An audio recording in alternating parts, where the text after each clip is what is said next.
Buckle up, my friends. Big sales, and we haven't done it. And by the way, in honor of Joe Kraus adding a new member to the family, Big sales. How you doing there, man? Hopefully everyone is having themselves a great day. By the way, look at now where we are getting closer to the start of training camp on July 27th. Also, September 4th, the dropping of the banner. Angelo Cataldi's here today at 3:30 Eastern time. How you doing? Oh, and by the way, finally an executive stands up for somebody in the Philadelphia Eagles. And this is the #1 wet dream show in all of Philly. I'm just telling you what the Eagles owner thinks of the show. We are the #1 wet dream. That phrase was used at the NFL owners meeting by Jeffrey Lurie. Ooh, I mean, owner of a team using that language? Oh my God, I cannot believe it. Philly's, I'm going to take that moniker from Jeffrey Lurie. Philly's #1 wet dream show is with Big Sills. How you doing? Love it. Thank you very much, Jeffrey. We wear that moniker very proudly. Hey, I tried to get Rich McKay on, the head of the NFL competition and the head of the NFL Rules, Infractions, and Competition Committee. You know what he said? I'm staying low. I said, why, man? I said, why? Did Jeffrey Lurie, the owner of the Eagles, beat you guys up? That's what this thing came down to. Hey, I will also add this. It's about time somebody in that organization stood up for somebody. You're never going to get the head football. Oh, we have some intel and we have some information on your boy, Nick Sirianni. I cannot wait to put this out there.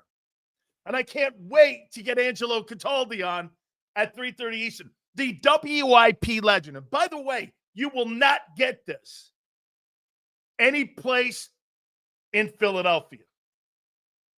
I have the numbers. Yes, sir. I have the numbers. Sills, you heard Jim Irsay passed away. You know, let me give you my spin on Jim Irsay. My problem with Jim, rest in peace too. My problem with Jim wasn't so much Jim. It was the way the NFL owners looked at players. Passed away way too soon. By all intent purposes and comment here, you've heard me talk about his weakness with drugs. But at the end of the day, players loved him. Tony Dungy loved him. Okay? They did. He loved him. By all accounts, he was a player's owner. His door was always open for players to walk in and have conversation with him. He was an eccentric guy. His dad was the tool, Robert Irsay. He's the guy that moved the Baltimore Colts out of the area, and he's the one that moved it in the middle of the night to Indianapolis. He was just a kid. You know, as soon as Tony Dungy got fired in Tampa, Jim Irsay was the first guy on the horn with Bill Polian to try to get Tony Dungy to go to Indianapolis. He's a community guy. Absolutely rest in peace, man. The owners, a lot of people liked him. He was the first guy to throw shade on Daniel Snyder, actually. So we got to get this guy out of here. This guy doesn't represent the National Football League. And he was really the catalyst in getting rid of Daniel Snyder for Josh Harris's group to go in there and buy the Commanders. Okay? So look, we all have flaws in life. I do. Everyone does. And drugs were his. In and out of rehab, still, he was open as an owner to his players, to his coaches. So at the end of the day, he was a pretty decent guy to work for. Impulsive? Well, Jeffrey Lurie's impulsive. Okay? I mean, Rest in peace. The community of Indianapolis loved the guy. You know, it's pretty hard to build a stadium like that in Indy. Usually taxpayer money, but they were able to do it. So, hey, rest in peace, man. I know a lot of NFL owners really embrace the guy. Hit the like button, as you can see here. Like Kimbo, all super chats go to the top.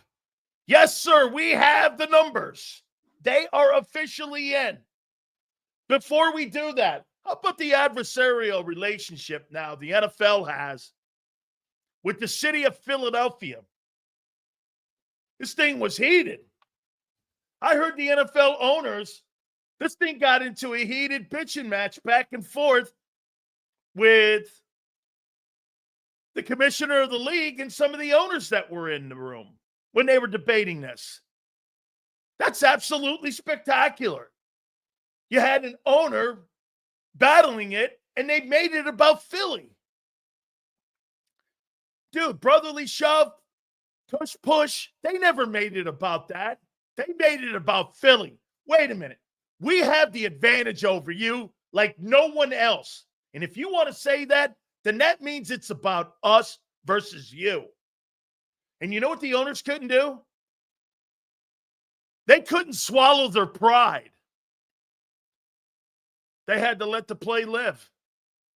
Can you imagine being told this? Do you know what Jeffrey Lurie did this to you? How would you like to be told this? So wait a minute. We have one play that you don't like, and we're the defending Super Bowl champions. And you want to take the play away? Because why? We're the champs? Jerry Jones is exactly right. My problem with the tush push isn't the play. Is my attitude about the tush push more so that I don't want the Eagles to have an advantage over me? More so than the play itself. There it is. Jerry Jones was the guy that convinced the other owners in the room. You need to sit down because it's jealousy. It's a jealousy play. You're pissed off because the Eagles have drafted right, managed their cap right, coached right. That's right, Kyle. That's a you problem. Jeffrey Lurie made it a you problem. You don't give a shit about the play. You care the Eagles have the play. Let me ask you this. If the Indianapolis Colts had the play, okay, do you think anybody be bitching about it? Do you think anybody would say a word about it?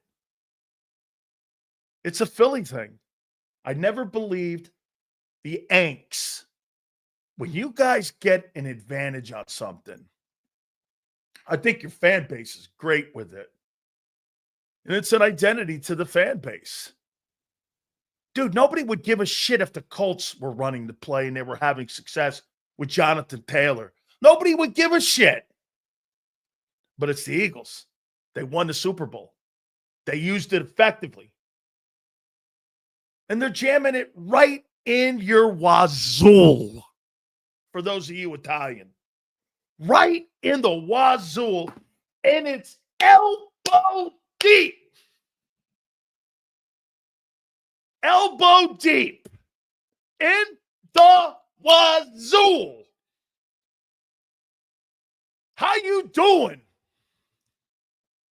Congratulations. That's a way to make your case.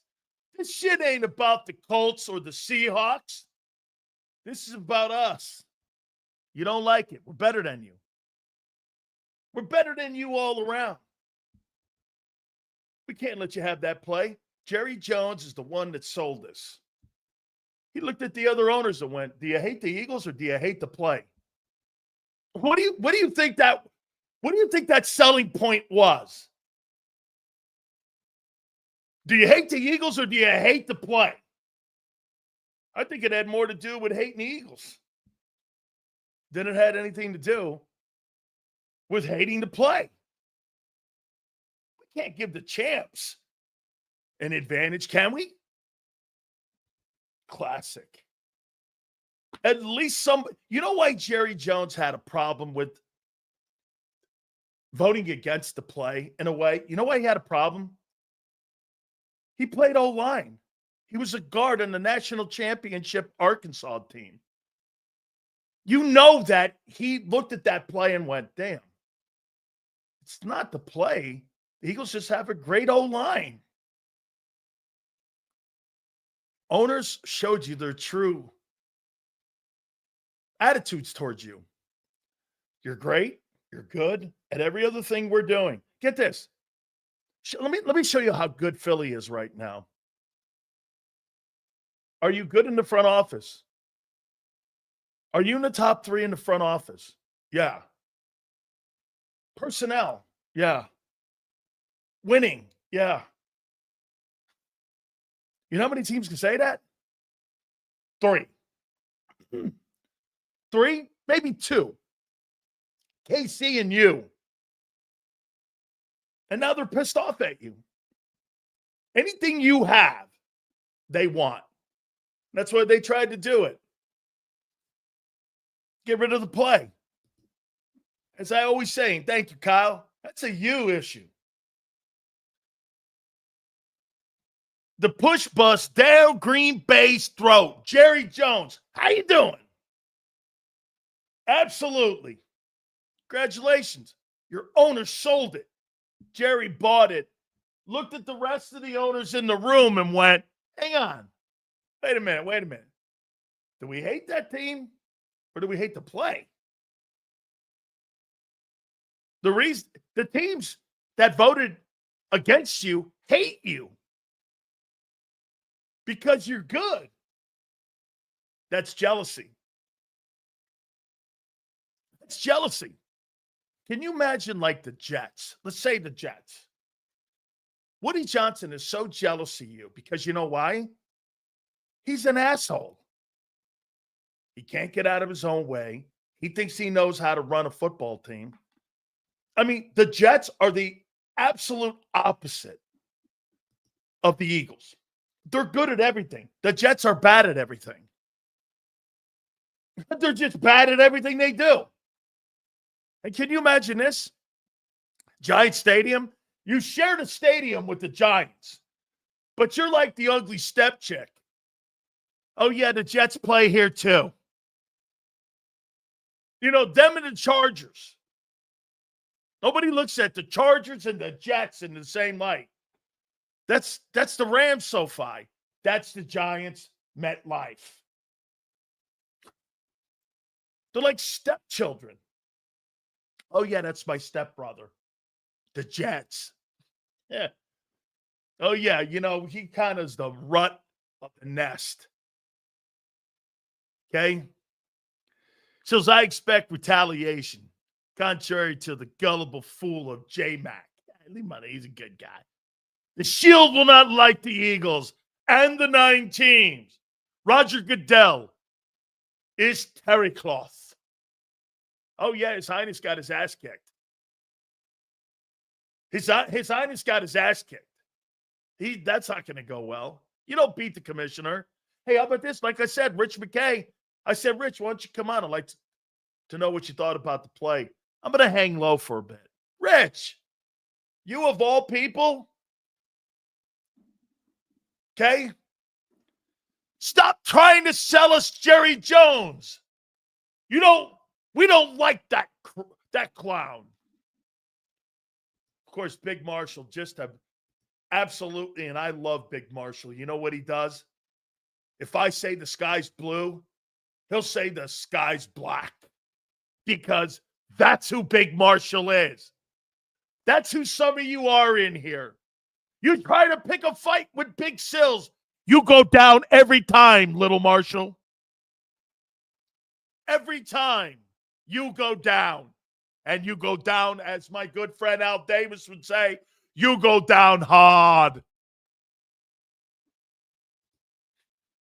Seals the Jets can't get From the movie line. Hey, that's a good one there, Kyle. Can't get right from the movie line. I love it, man.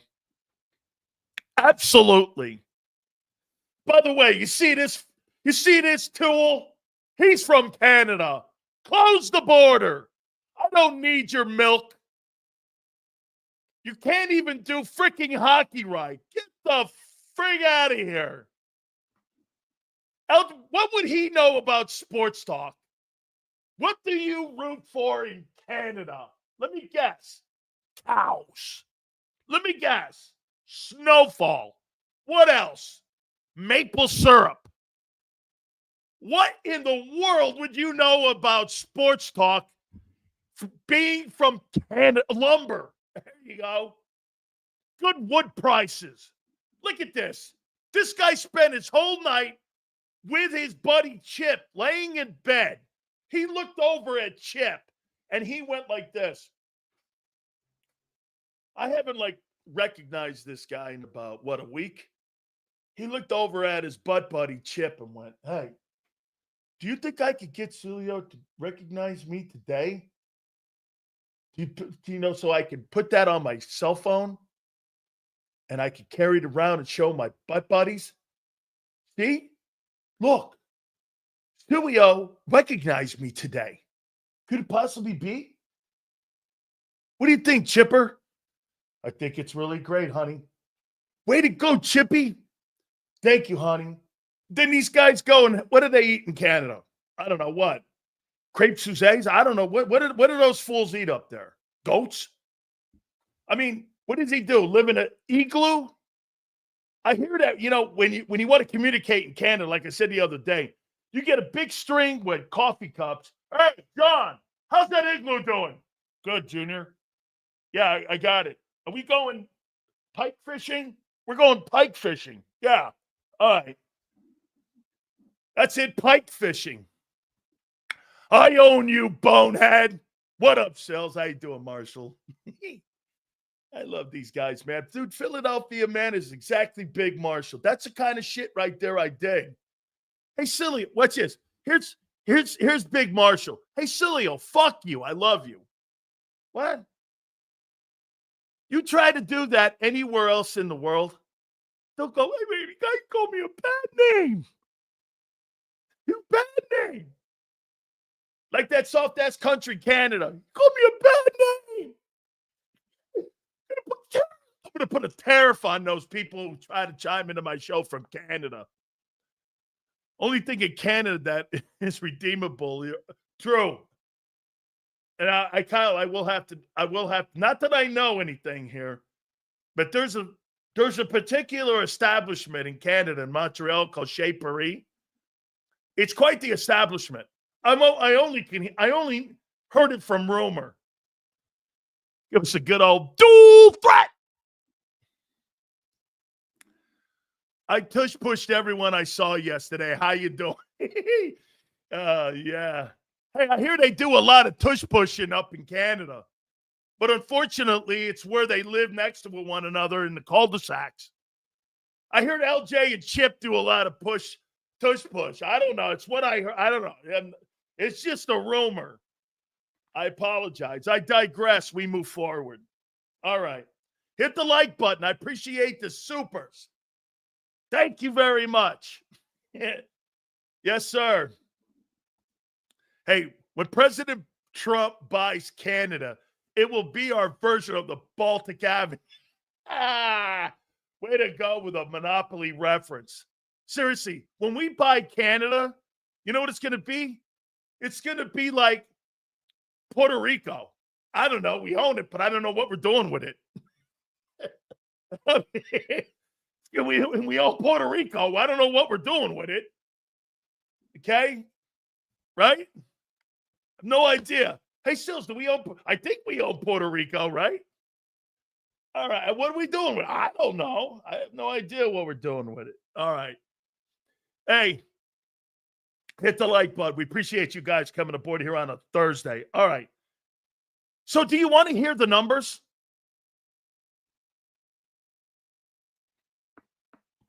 Nick Sirianni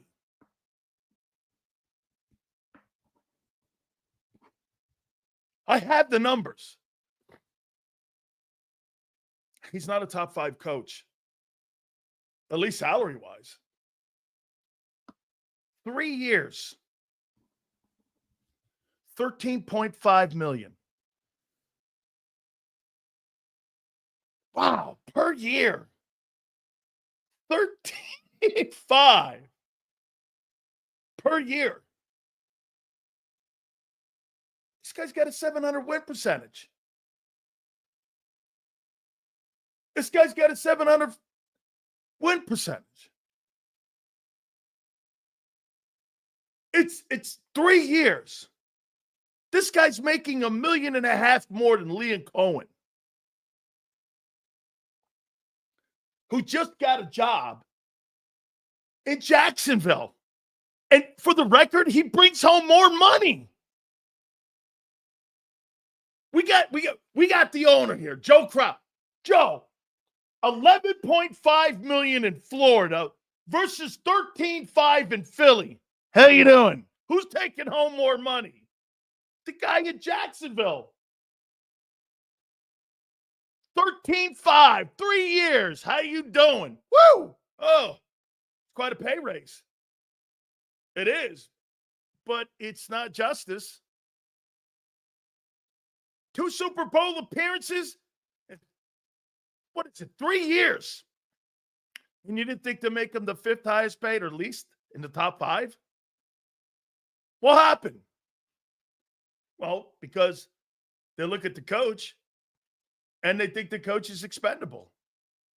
The guy who makes all the noise and the guy who makes all the hay in that room is Howie. Everyone knows it. Everyone knows it.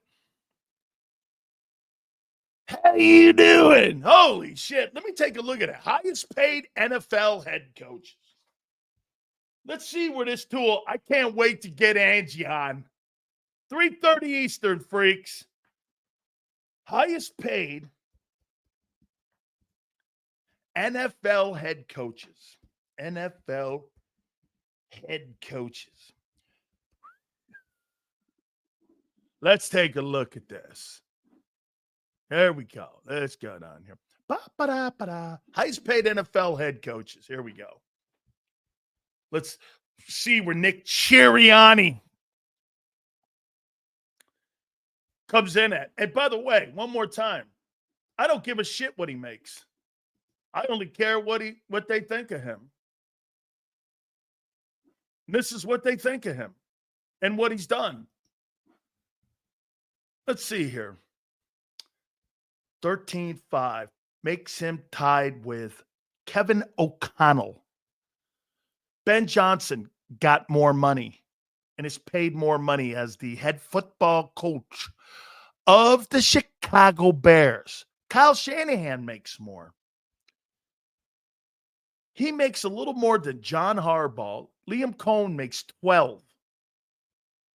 He's not a top 5 guy. Here's the top 5. Reed, 1. Peyton, 2. Tomlin, and Jim Harbaugh, 3 at 16. McVay's 5th at 15. Shanahan is 6th at 14. Damn. I thought Nick was going to get the highest salary in the history of North American sports because he's been so successful. Hey, and to Sue's point, not that 13.5 sucks. Doesn't. This is a fabulous take. The first part of this, I haven't read the rest of it, but this is a fabulous take. That contract represents a big thank you for your services rendered. But it also says we're going to keep our options open as we look forward. I would add this too, Bob. Bob, tell me if you agree. I would also add this. Hey, man, we doubled your salary. Congratulations. You've been very successful. We carved out a role for you. You fit into what we're looking for. You see, what they have is a plug-and-play organization. They believe if they can find the right pieces, whether it be personnel in the 2 high safety or whether it would be assistant coaches or head football coaches. They believe that they have a system. The press release, do you not agree, Bob? The press release pretty much says that. Right? We want to maintain our success. We want to maintain our way of doing business. And to maintain that, we have to have really good leadership. At the end of the day, though, they 3 years, 13-5, you could be replaced. Wait a minute. Shady goes, we all know this. Well, I just want you now to have a fact that I was prediction number one. Right. You were never paying that guy $21 million, making him the highest paid coach. You would think with a guy with that record, any other guy, if Sean Payton or Andy Reid, or by the way, Andy Reid is paid for that. Andy Reid is paid for the same success that Nick Sirianni has, but he's paid 20. That's how they see him. Sills, they aren't renting Nick at a high price. They're not ready to buy. Bob, do you agree? They'll never be ready to buy because they don't believe that. They believe the head football coach is interchangeable. By the way, that number is a fact. 13-5, 3 years. That's what it is. I got it from somebody on the coaching staff.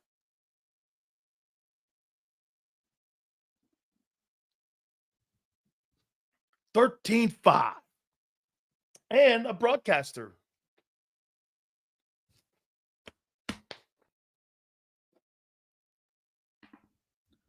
$13.5. Seventh highest paid guy.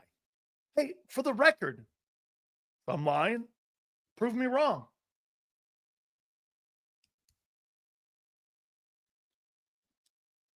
Okay? Get this. Prove me wrong. They won't. Prove me wrong. 13.5 beats Andy. Andy makes $20 million. 13.5 beat Andy. Nobody's saying that's not the point. Andy Reid runs the Chiefs, not Brett Veach. Not Brett Veach.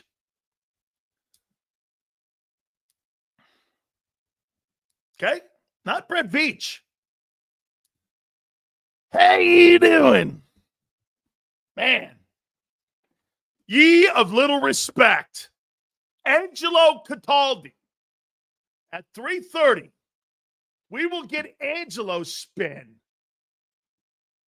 Get this. Once again, here's another, as I would use a fine Italian phrase, another stunad. I don't give a shit what he's paid. I care how you look at him and how you think of him. When you're the most important person in the building, you're rewarded for that. You're not just given a hall pass and say, hey, we want to double your salary. Congratulations to you. My question would be this. If you're paying Nick Sirianni $13.5, what's Howie worth? 25? If I was going to break the bank, maybe this is what they're going to do. Do you not? Hey, like I said, I counted in that press conference. How many times, what's his name, kissed his ass and the owner's ass? 11 times. So I'll ask you this.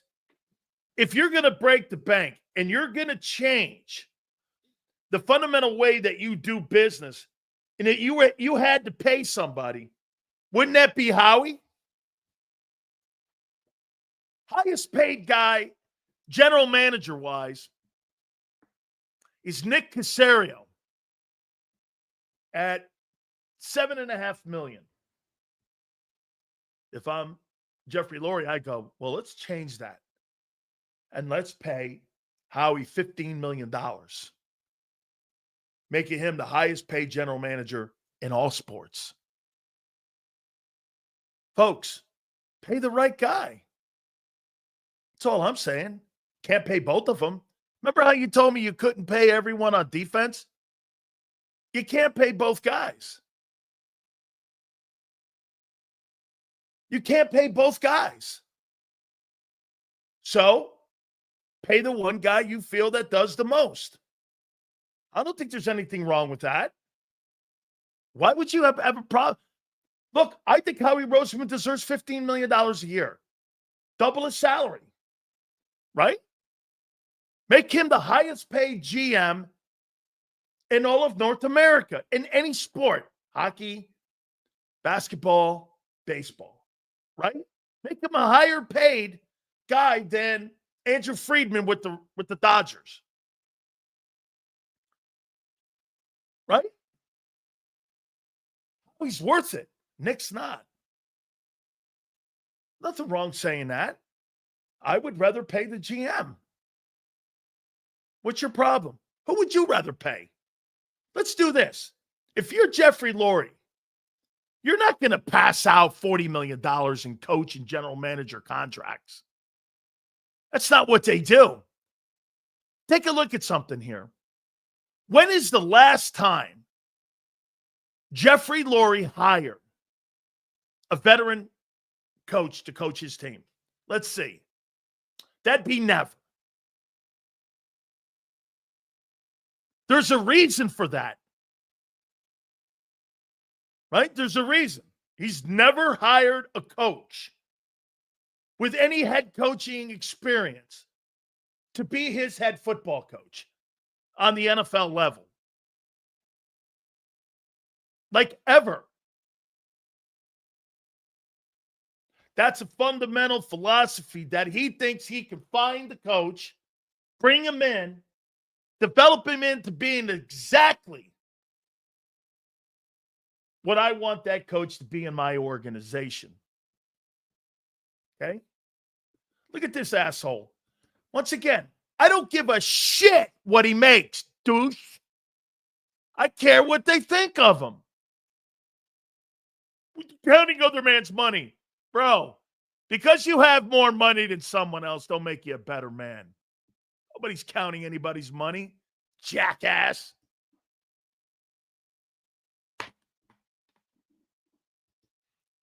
Sales, my gut tells me that 3-year length will tie into Jeff. That's right. I thought the same thing, Bob. Isn't it funny? I think you're going to see Howie Roseman with a 3-year contract extension too. It's going to be 3 years, and it's going to be 3 years. And that's probably, what's that make Lurie, 75?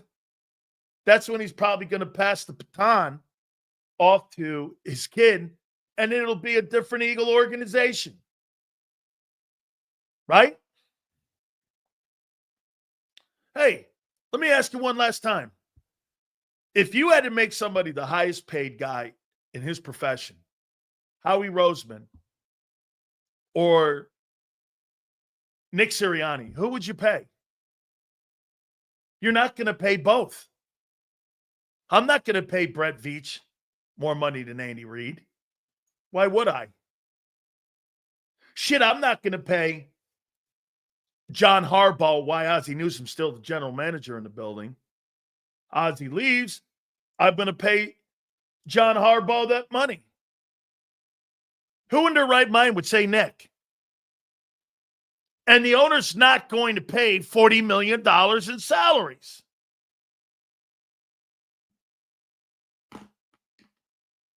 There's nothing wrong with, again, go like this. Who's the most valuable? Let's put it out here.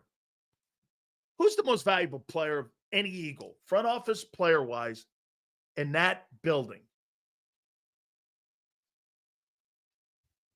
Who's the most valuable player? Let's rank them. Who's number one outside the owner? Outside the owner. Who's number one? Let's do a top 5. Okay? It's a great take. It says you pay the architect, not the carpenter. Howie Roseman. Number one. Who's the second most important Philadelphia Eagle in the building?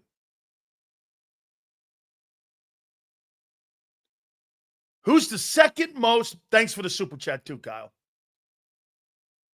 Who's the second most important Philadelphia Eagle in that building? In your opinion, not the owner. Not the owner.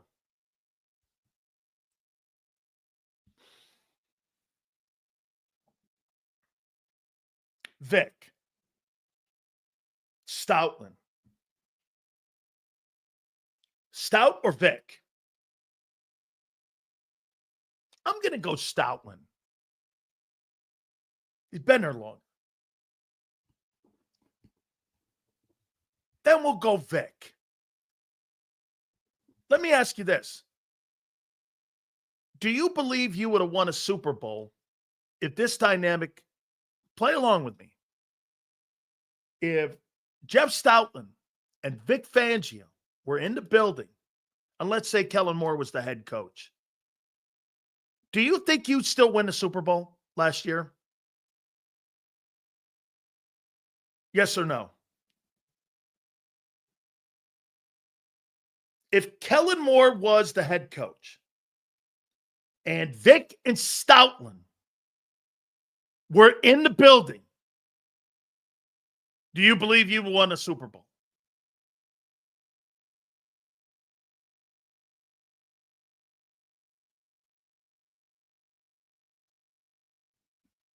Do you? I do. Absolutely. You would have won. That wasn't Kellen Moore's offense. That was Saquon Barkley's offense. That wasn't, Nick Sirianni didn't have. Where's he ever been where he had a run-dominated team where he was the OC? Like ever. Like ever. He never had that. You'd have won it. So I'm going to put Vic in there.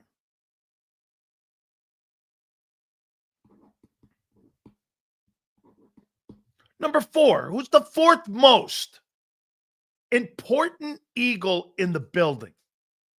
Howie, Stoutland, and Vic are 1, 2, and 3. Who's the fourth most important Eagle in the building?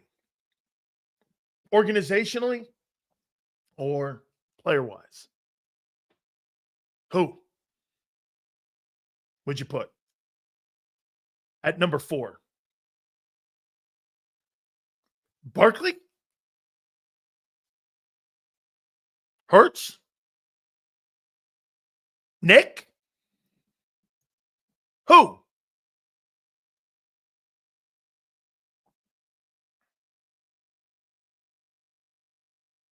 Barkley? Okay.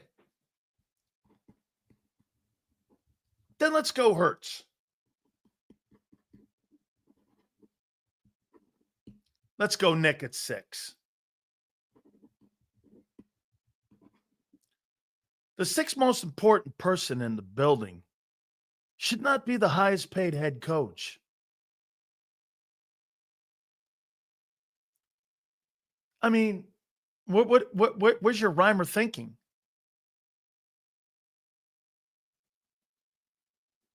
How could you make the 6th most important person in the building, the Philadelphia Eagles' success in 2024-25, and try to tell me that you think you're going to pay a guy $21 million or you're even going to pay him in the top 5 head coaches when he's not even the most important guy in his building?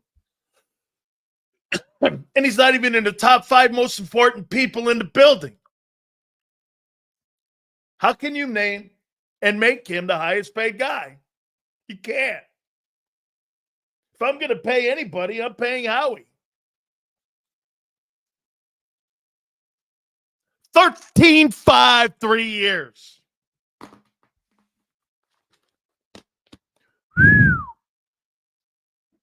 Man. Take a little shot here.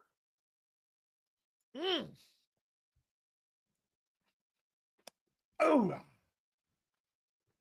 I asked Howard Eskin, by the way, Howard, is that number closer to 10 than 20? He goes, oh, yeah. Woo! Man. Take another swig there. Take a little swig of Eagles success. Don't worry, I don't drink rum and Coke. That's an old man's drink. I drink fruity drinks like Sue likes. I drink girly drinks. How you doing? Hey, here's to you and your 8th highest paid NFL head coach, Nick Sirianni. Shit, Big Dom's worth more. Yeah. Nick's not really a wedding cake. He's more of a crumb cake. You know that coffee cake?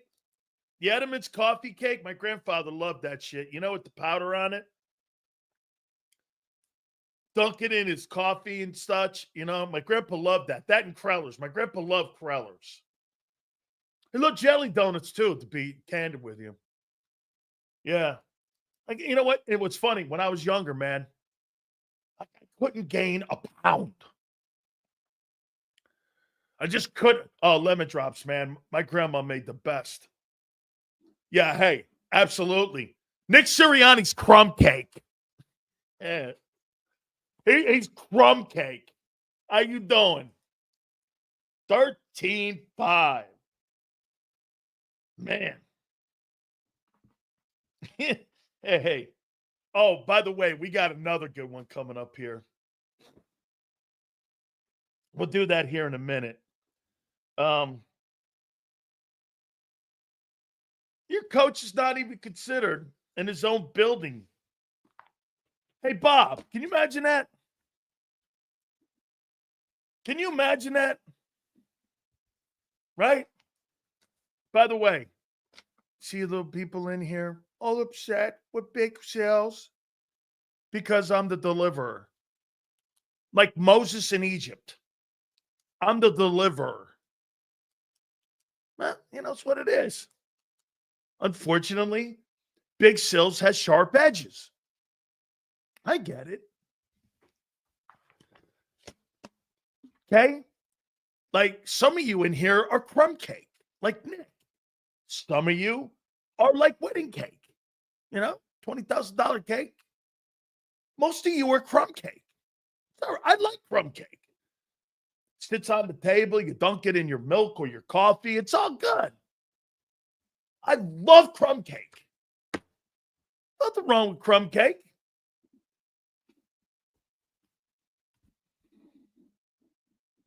There's Bob. Sills, it is a tough call on Nick's importance. Good team is like an Italian wedding suit. Nick may be the key ingredient, but he just may be the seasoning that puts it all together. I don't think that there's not a place for him, and I don't think that there's not. Hey, look, he could easily, like in 2023, and like I said yesterday, I think this guy, Bob, has grown into the role that they've created. I really do. I mean, hey, what is this? Hang on. M. Reyes, Sills is a cannoli. Yeah, well, you're a butt plug.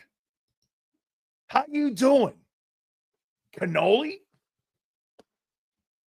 Come on, Flex. Hey, Bob, I think that dude has grown into his role. I think he's doing a good job, man. I do. I think he's doing a good job. He's fabulous. That's why they rewarded him with 13-5. Okay. How you doing? You ain't no wedding cake, though. All right. So that is going to be our take. Okay? Yeah, of course, Elizabeth. When they don't hear 21 million, of course you're going to be upset. 3 years, 13-5. Deal with it. 8th highest paid coach in the NFL. You know why? Like Bob says, makes it easier for me to move off of. in case I have to. And that 13-5 also represents this. They think more of Howie. Good for Nick. He got his salary doubled. What do you care? They just don't think more of him than Howie. So I was asked today by the NFL Network, prior to my other show that I do, to come up with my MVP favorites and my NFL head coaching favorites for 2025 and 2026. It's pretty interesting. And I was sent over the odds for the NFL Coach of the Year. I want to show you this. This is pretty remarkable. Oh, and I was also asked to give my candidates. Big Sills is a Football Writers of Association of America voter, which means I vote and I will be voting on that award. Here is the NFL favorites for Coach of the Year. You know where Nick Sirianni is? He has the 31st best odds at winning the NFL Coach of the Year award at plus 8,000. Now, do I believe that? Yes. Here's why. Coaches with great teams, whether it's Belichick or Bill Walsh, take a look at how many times Bill's won it in his whatever years of coaching. All those coaches don't win that award. You know, Brian Dable won that award. Matt Nagy has won that award. I mean, I wouldn't really like lose myself over it. So here are the odds, and I thought I would do this here with you now. Here are the coaches that have the best odds to win the NFL Coach of the Year award. Okay? Ben Johnson, plus 700, the Chicago Bears. Wow, that's a big reach. Number 2, Mike Vrabel, plus 850, New England. I'm going to put my top 5 down, and I'll put my vote in. I showed you my ballot last year. What's the odds to win Cheerleader of the Year? Plus 8,000. That's what Sirianni is. Number 3 is Liam Cohen, the Jacksonville Jags. And Kellen Moore and Jim Harbaugh at plus 1,200. Sean Payton is 6th at plus 1,400. Number 7, Kyle Shanahan is plus 1,600. Dave Canales, Carolina Panthers. Aaron Glenn, Jets. Number 10, Mike McDaniel. McDaniel plus 1,800. Minnesota Vikings. And Raheem Morris. Those are your top 10. Nick is 31st at plus 8,000. Here are my coaches and my preseason favorites to win NFL Coach of the Year.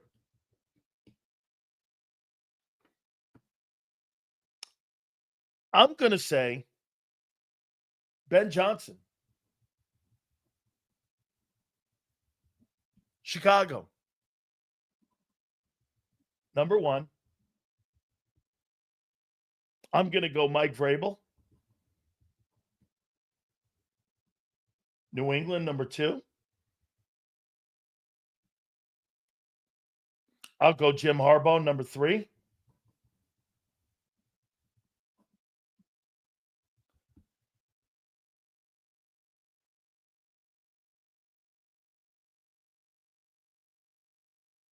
I'll go Sean Payton at number 5.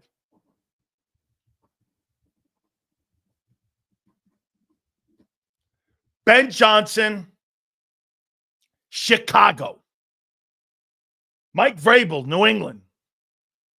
Jim Harbaugh, Chargers. He may win it because he's got the best quarterback of this group. By the way, this award is usually a Death Star to a coach's career. Get this. I mean, how are you doing? Hey, your coach has plus 1,800, 18,000, plus 8,000, plus $1 million, it might as well be, for Nick Sirianni. I can't wait to get Angelo at 3:30. This is great. Hit that like button. Plus 8,000. Shit, the Vegas doesn't even think that high of him. Did I keep it? I didn't keep it up. Who's 32? Did I? No, that's the coach's salaries. Nick Sirianni, 3 years, 13.5. All right. Now my MVP. My preseason take for who will win, and then we'll do the Protector of the Year award.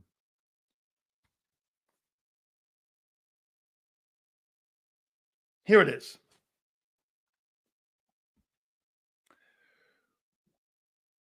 Who do you believe Big Sills will have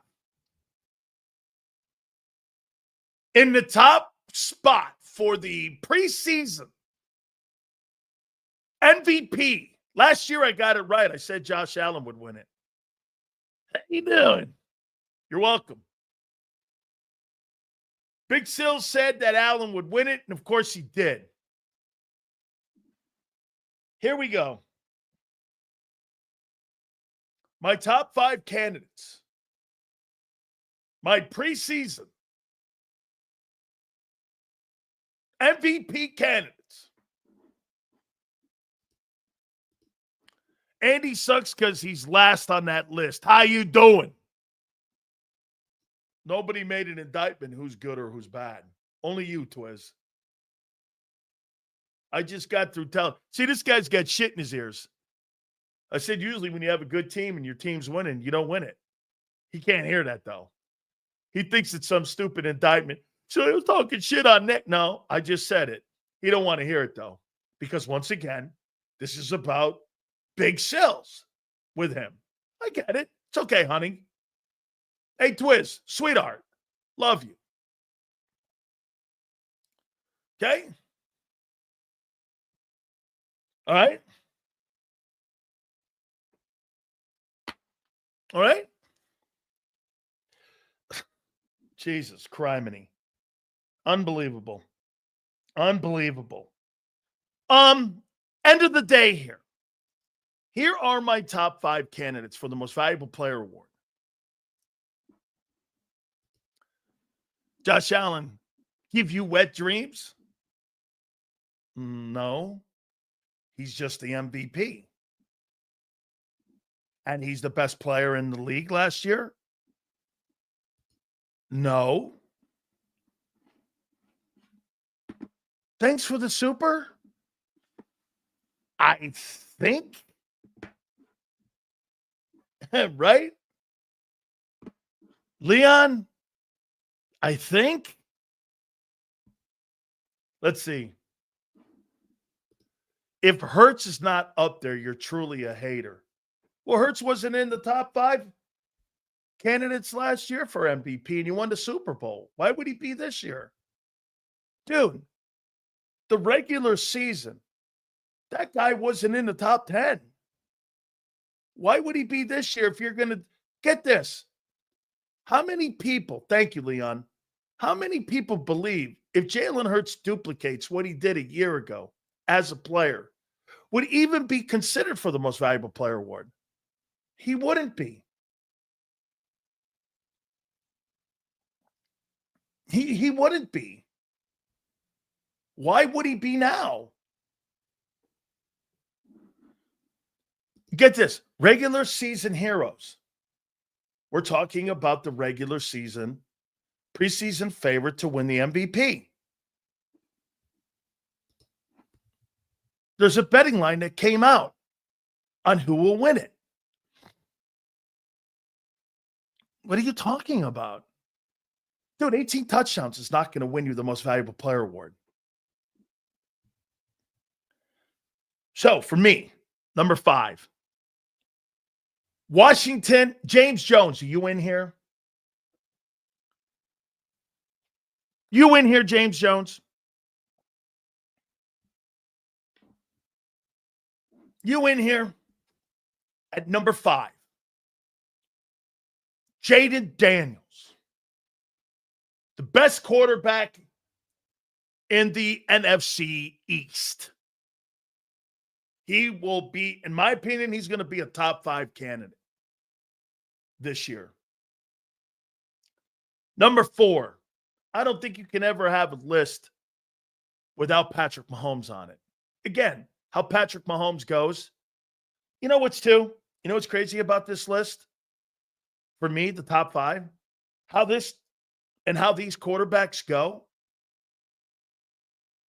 is how their team goes. That's really not the case in Philly. It's how Saquon Barkley goes. It's not a rip. It's the way you guys built your team. How you doing, brother? How you doing, Big Calzone? I love that. Thank you, Maniac. Bishop's coming around the corner, isn't it? Hey, Maniac, what kind of groupers out there where you go? What kind of flounder? Man, when I grew up, I loved flounder. I loved flounder. We used to go flounder fishing, me and my cousin and my grandpa. We used to go, none, man. Wow. So they fished it out of there, huh? Man, we used to go flounder fishing all the time. I loved that fish. That was so good, man. It was great. No flounder anymore. Damn, not good. All right. So Jaden Daniels at 5.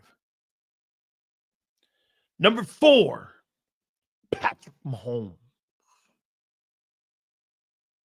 Number 3, Joe Burrow. Number 2, here you go. This was tough for me, man. This was tough for me. At number 2, wait, let me do it again.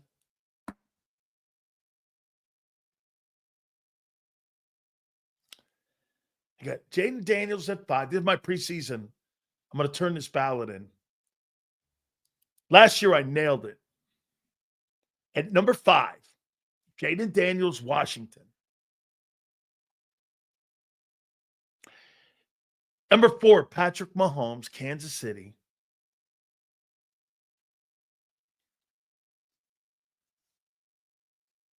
Here, wait a minute. Before I get to it, I'll ask him which is harder to win. Regular season MVP. You got to be good for 6 months. Ask Hurts. He didn't win it in 22 because he got hurt. Same thing with Wentz. You got to be good for 6 months, not 60 minutes. Look at this. Lamar Jackson, 4,172 passing yards, 41 passing touchdowns, 4 interceptions. Josh Allen, 37-31 passing yards, 28 passing TDs, 6 INTs. Where was Josh better? He wasn't. Stats. Here's why. There's not a football player on that team that could start anywhere in the National Football League outside of Cook, the running back. Get this. He couldn't start in Baltimore, and he surely couldn't start in Philly. There is nobody on that football team offensively that could start anywhere on any of your teams. Allen carries a football team by himself. Here, I want to make a comment to you here. Let me show you something here. And this is why he won the MVP. There's no Derrick Henry. or Zay Flowers on that team. Let's take a look at teams. Let's go to Buffalo here. And here's who he was working with. James Cook had 1,009 yards rushing. 1,000 yards. Not awful. Allen had 531 himself. And 12 TDs himself. Here's who he was working with as a receiver. Can you imagine Hurts working with this? Shakur had 821 yards receiving. Keon Coleman had 500 yards. Dalton Kincaid had 400 yards, 448. Mark Collins had 378. Dawson Knox had 311. There's not one guy on that football team that would start anywhere. Player talent-wise, on any competitive team that was vying for a playoff spot. Nobody would start. There's not one guy on the Bills offense that would start on the Eagle offense all up and down the line of a year ago. Not one guy. Nobody was a Pro Bowler. Your team was lit. This guy carried a football team to 13 wins with that. That's why he was the MVP. That's why he was an MVP. Takes a team further, and it's all him. Dude, that's why I say, no question about it. I think that guy winning 4 games with that shit, no. I don't believe it.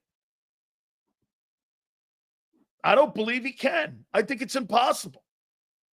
They need an upgrade in the roster. I say this to you. I'll even give you this. I think they're even lucky and they're fortunate to be playing in the AFC East. I mean, that's horseshit talent. And they were 13-4. It's horseshit talent. Here. Let's go to the Bills. Or let's go to Baltimore. Shit, Baltimore's got a great roster.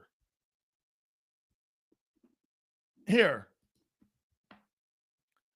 Quarterback had 4,100 yards. The running back had almost $2,000. Counting the playoffs, he was over 2,000 rushing yards with 20 touchdowns. Zay Flowers had 1,100 yards receiving. There's not a guy here. And the offensive line in Baltimore, shit, dude, I promise you, Ronnie Stanley could start anywhere. And the center, Linderbaum, is a pro.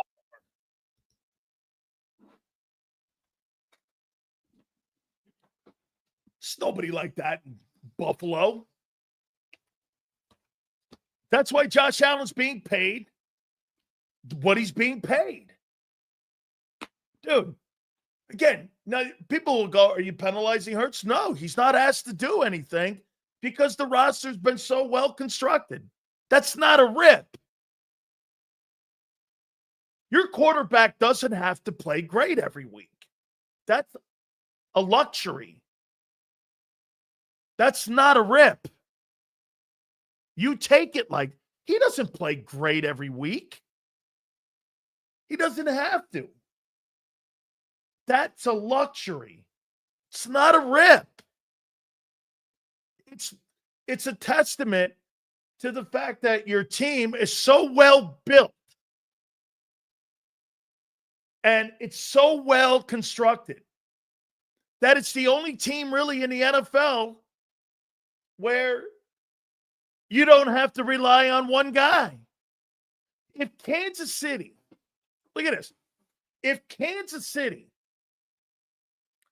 doesn't get a great performance from Patrick Mahomes each and every single week, that team has no chance. Here, I'll go down the list here. Go down the list of teams where the quarterback has to play great every week. The only team is Philly. It's not a rip. That is not a rip. That's a luxury. Some of you are taking it as a rip. All I hear is Glaze. Glaze what? You asked me why he won the MVP, because he's got to carry a football team. It's not glazing. By the way, glazing, he won the most valuable player award. Okay. I like the fact that I picked a guy to win the MVP. All right. Congratulations. And? Not sure what you're talking about. Dude, Glazier, hey, if Allen doesn't play well, the Bills go nowhere. Shit, if Tua doesn't play well, the Dolphins go nowhere. No idea what the Jets have. The Patriots. We'll wait and see what Drake May turns out to. Lamar Jackson. If Lamar doesn't play well, they're not going anywhere. You know what? The Steelers aren't going anywhere. They don't have a quarterback. They've got a pretty good football team, but they don't have a quarterback. The Steelers are going nowhere. The Jets, I don't even know. Oh, Justin Fields, they're not going anywhere. Here, the Bengals, Joe Burrow does not play great. They're not going anywhere. They were in the conversation after that horrific start only because Burrow and that absolutely shitty defense is the only reason they were in it. Again, it's not a rip. It's an indictment on Duke Tobin and Mike Brown not putting a good team together. It's not a rip. Stop being butthurt. The Browns, again, I don't know. No quarterback. The Houston Texans are only going to go as far as C.J. Stroud.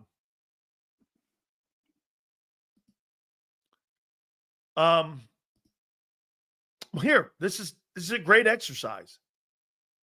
The Colts. Anthony Richardson stinks. Is it Joe Flacco? Or is he back? He's back in Cleveland. By the way, I think the Texans are going to be a force this year. Texans I think they have the potential to be the best defense in pro football. Jacksonville, Trevor Lawrence has got to have a big year this year. Tennessee, we'll see what Cam Ward is. I don't know. Here, Kansas City, I mentioned it. Mahomes doesn't play well, they don't go anywhere. Then what's Lamar's excuse? I'll wait. There is no excuse. He can't win 4 in a row. I said that. He can't win 4 in a row. Are you under the impression, Leon, that Jalen Hurts played great in all 3 ball games in the playoffs?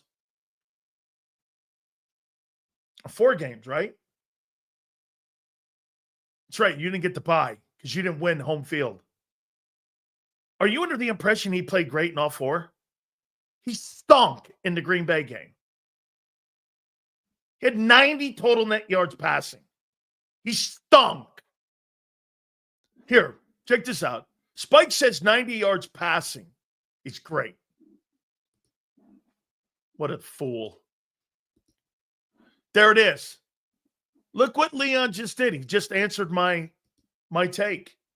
I don't believe that you're going to have a guy play great in 4 straight ball games. Yeah. I believe that. I think Mahomes is probably the only guy in the league that can do that. And there's another example. Guy doesn't have to play great every week to win a Super Bowl in Philly. Okay, how about this? If you have 2,900 passing yards in Kansas City and you don't have Saquon Barkley, are you winning a Super Bowl in Kansas City with 2,903 and 18 touchdowns? No.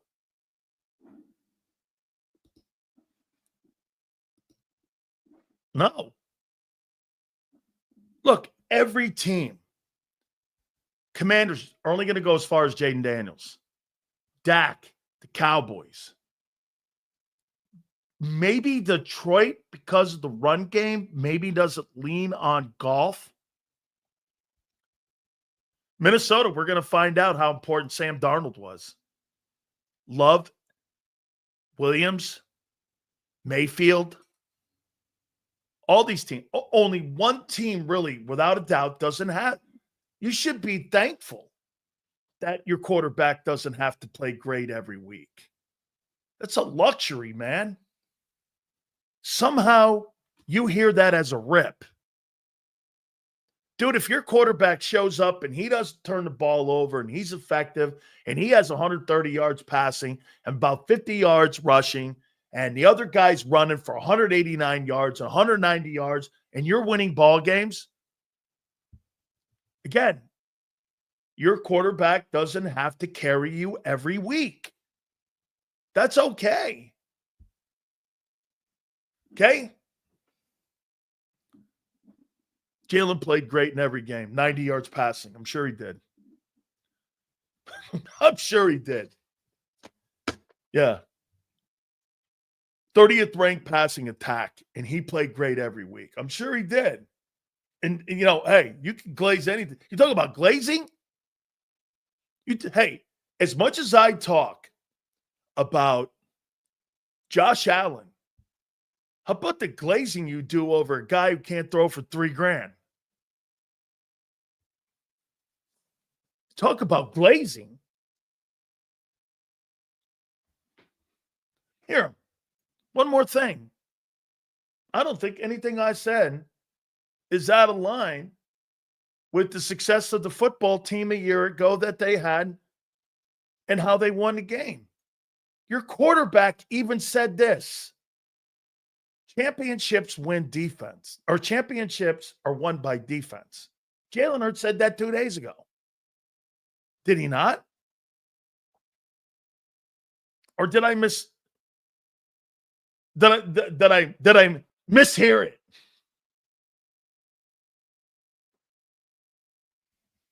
Get this.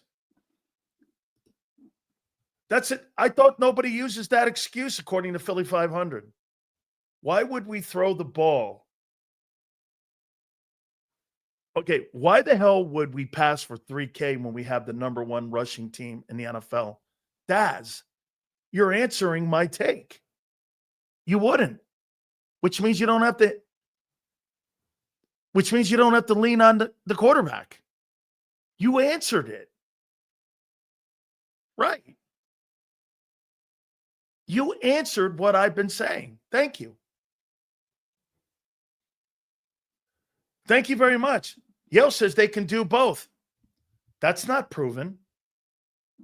That's not a fact. Josh Allen had many good players on the team. Name me one guy on offense that could start on the Philadelphia Eagles. One guy. Name me one guy that would start in Philly. One guy, Ben. Deion Dawkins over who? Over who? Diggs is their number one. Diggs doesn't play there anymore. Diggs is in Houston. Name me one guy. Let's take a look at this. One guy on that Buffalo Bills team that you would that could start in Philly. Let me see. In their respected roles too, by the way. Don't use their one as your number three, because that's not the role he has. So let's see here. Name me one guy on that team. There's not one guy on that football team offensively that could start in Philly. Not one. Kincaid's not starting over Dallas Goedert. That's not happening.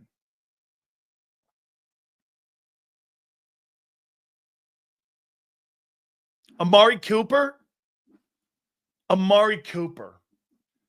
was a non-factor in the Bills last year. A complete non-factor. He was a complete non-factor. I said offense, Yale.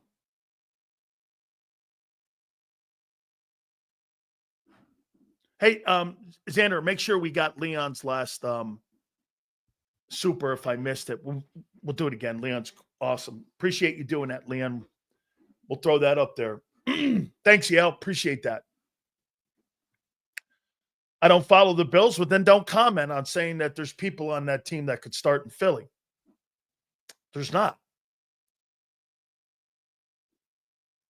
Okay? Dawkins could play guard, he says. Honest question, has Lamar under or overachieved? It's a great question. Jalen Hurts has overachieved, for the record. Jalen Hurts is by far overachieved. He is, of all the quarterbacks, maybe in the last 5 years that have been drafted, 6 years, 5 years, has anybody else overachieved like him?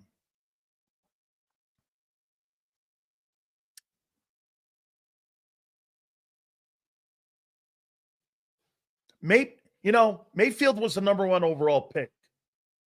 So I'm not going to say Mayfield. Mayfield resurrect. Brock Purdy, great take, African Surf.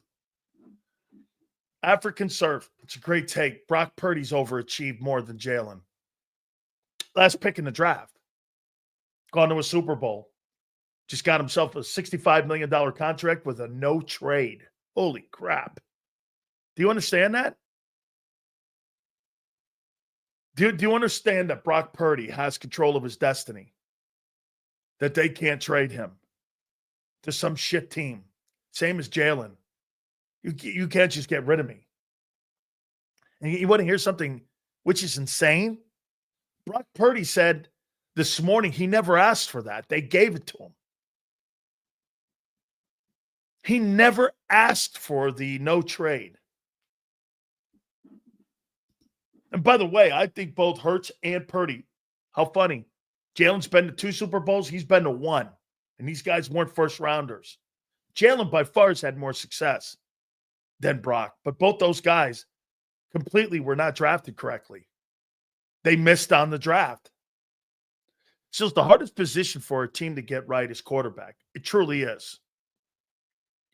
Franchises have been crushed because they missed on their quarterback. Niners are feeling, I like that take by Xander.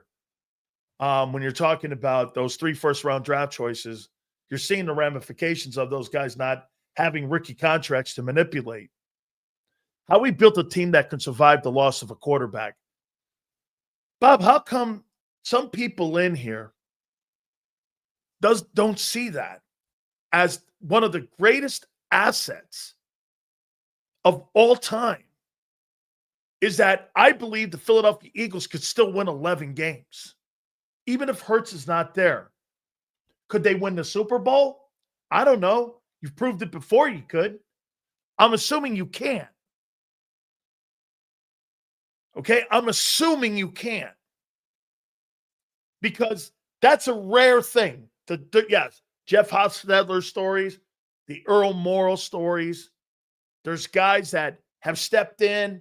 Doug Williams stepping in for, I forget the quarterback, Jay Schrader stepping in after he got hurt. Kurt Warner stepping in after Trent Green got hurt. There's stories like that. But very rarely do you see a team lose their number 1 guy and then they go on and win a Super Bowl. That just doesn't happen. Okay? Trey Lance has got to be the biggest. Now, you know what? I think, there's 3 ones involved in it, Roland. I mean, even if you want to go back to the Ryan Leaf that the Chargers drafted, I would have to say the Trey Lance move because they traded with the Dolphins to move up to 3, and that cost them 3 number 1s. And that's right. San Francisco survived because they got lucky. Here, I'll give you another example. San Francisco survived that whole 3 first-round picks because of one thing. Brock Purdy bailed them. You know, when the RG3 thing fell apart in Washington, they were able because Mike Shanahan hedged his bets, and he drafted Kirk Cousins in like the 4th or 5th round out of Michigan State. He hedged his bets. I said this too. You know, I remember 49er fans were all over my ass. I said, that guy will never win. When you have to go to YouTube to look up his highlights, and there's 7 of them only from North Dakota State, I had to go to YouTube and I had to go a deep dive search into that guy's career. I'm like, I don't even know who this guy is. And then he played like 3 games in the COVID year. And I'm like, how do you draft that guy 3rd? Every quarterback would love to have AJ, Saquon, and that old line. I hate when fans discredit them to boost Jalen. Get this, JD3. I think it's a testament to how you built your team. I'm giving you massive credit. I'm not dispelling Jalen. Dude, how would you like to be this, JD3? That you're on a football team that I could turn around and hand the ball to a guy who's on a historic run, knowing full well I'm capable of being a good football player too. But having the discipline, you know, let me go here. I'll make this comment to you. Angelo Cataldi is going to join us at the bottom of the hour. Of all the quarterbacks in the pro football right now, all of them, Hurts might be the most disciplined quarterback of any one of them. Why? What do I mean by discipline? Every year he's been an Eagle starting quarterback, it's been a different journey for him. He said it at his press conference. He said it at his press conference. It's been a different journey every year. You know, 2021, he was learning how to be a starting quarterback. 22, he excelled. 23, he learned. Last year, he compromised.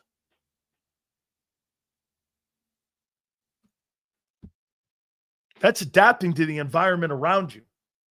How many quarterbacks could you see a chameleon? Jalen Hurts is the chameleon of the NFL. He's the chameleon of the NFL. Every year is different because that's the way the organization sets it up. He's the best chameleon. How many of the Eagles' top 10 players, level of importance, basically mirrored the early 90s Cowboys? And would Aikman or rank higher? It's a great take. I'll put that down. Before I get Angelo up, you hear what I'm saying to you about Hurts? Listening to him the other day, he said it's been 4 different ways of approaching how to win. Jalen Hurts is the best chameleon of any quarterback in pro football. Why? Well, as I just said, in 21, he learned how to play and start. 22, he excelled. 23, he learned with failure. 24, he compromised. Hey, Joe Burrow is not compromising. I'm not turning around and handing it to somebody. That's not happening. You got to have discipline to do that. He might be the most disciplined player at that position of anybody in the league. You know why quarterbacks fail? Donovan McNabb lacked discipline.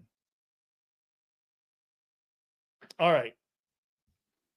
So I got the list of the highest paid coaches. Let me show you something about my business here. And when Angelo Cataldi's making $10 million a year, and he's the highest paid guy in Philly sports talk, there's a reason. You know why? Every sports talk guy goes, Well, what's Angie making? Well, me, I'll take the 0.7 or whatever it was. I'll take the one. I'll take the 0.4, whatever he was making. Okay. I want to know because in my business, that's important because it's a progression. Wow. Okay. The next guy's making this. So Nick Sirianni has a 700 win percentage. He's been to 2 Super Bowls. And according to people in the organization who we know, and here's Howard Eskin yesterday. Well, it's a nice bit above 10 million. Well, shit. 100 million's north of 10 million.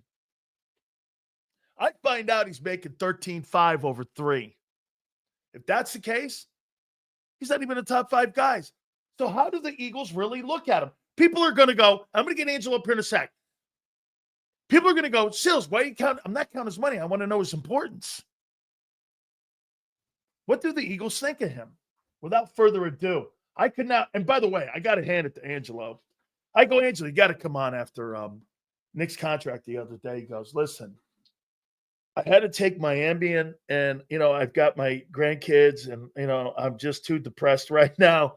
And, I had some pasta fazool and I had to calm myself down a little bit. My wife made me some yokis and all, and I'm all right. I go, but now, so Angelo, after his depression, and he's like able to go with us here a little bit. Here's Angelo Cataldi, and I just want Angelo. Are you still depressed? Oh. Well, I doubled my dosage for antidepressants, so I'm a little better now. But I got to admit, when I heard it did happen, it didn't please me.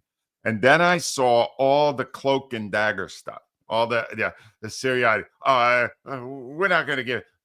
No, we're not saying how many years. We're not saying how much money. It's all a big secret, right?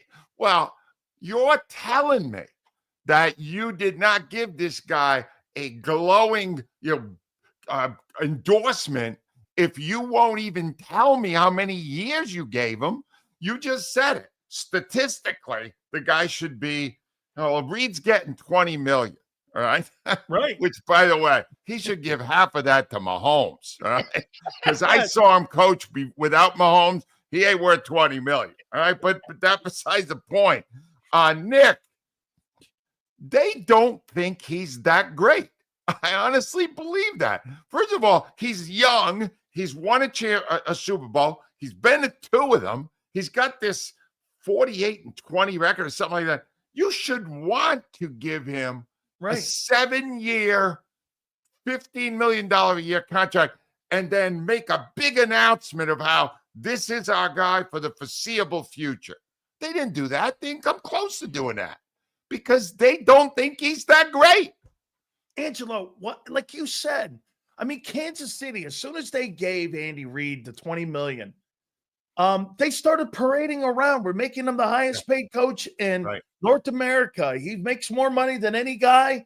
We're so proud of what Andy has brought to the organization. He brought Brett Veach in with him, and then you turn around and you're like, what I didn't like also, and, I hate getting you on here and ripping the Philly media, bud. So after Nick shuts it down, the media doesn't follow up going, hang on here. No. Every coach and has their contract publicly put out there and what an organization thinks. Mike Tomlin got an extension. They told you he made 16.5. It was in the Pittsburgh Gazette. Why? What? I mean, for them not to follow up and go, we just want to know what Jeffrey Lurie and Howie think of you. I mean, isn't that what we're talking about here? Exactly. See, they'll tell you they think he's brilliant. And you don't realize all the, and then you'll get a couple of his lapdogs who write columns telling you, if you can't see how amazing Nick Sirianni is, that's your problem, not ours. Well, I can't see it. I've been looking for a long freaking time. I get 3 years of talking to him after every game. I never saw it. I still don't see it. I'm pretty sure we'll never see it. The closest I saw to who Nick Sirianni really was the end of the previous season where they fell apart and he had no way to put them back together. That's what I saw.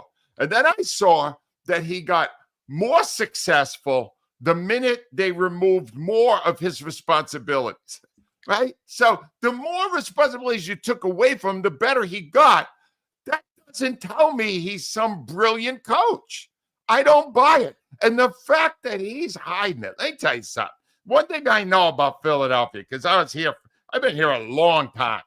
When you start keeping secrets from the Philadelphia sports fans who have sold every seat, bought every jersey, did so much to show their loyalty to your team, you're slapping them in the face. You're spitting in their face. You're saying to them, you are not worthy to know what I make. Now, we'll give you all the details on Hurts's contract. We'll give you all the details on every other player, but not me. You never get to know what I make. So you know what? I don't need to know. I don't need to know, although I trust what you're reporting here. But I know it's not an endorsement of him if they're keeping it a secret. Absolutely. I mean, let me go over the press release too, and the glazing and the non-following up of asking this. I mean, I don't know what this was.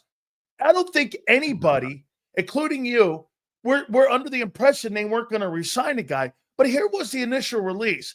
As an organization, okay, we have always strived to create a championship culture and sustain success. I believe that. He's glazing himself, but I agreed. Nothing is more important in fostering such an environment than having a tremendous leader. Nick has embodied everything we're looking for. Angelo, I read that like, well, everything that we carved out for him to be able to be a guy that we look at was carved out, and he's lived up to being the ultimate yes man. When I saw that press release, I was like, that's not telling me anything. Well, it told me something. It told me he does exactly what they want him to do.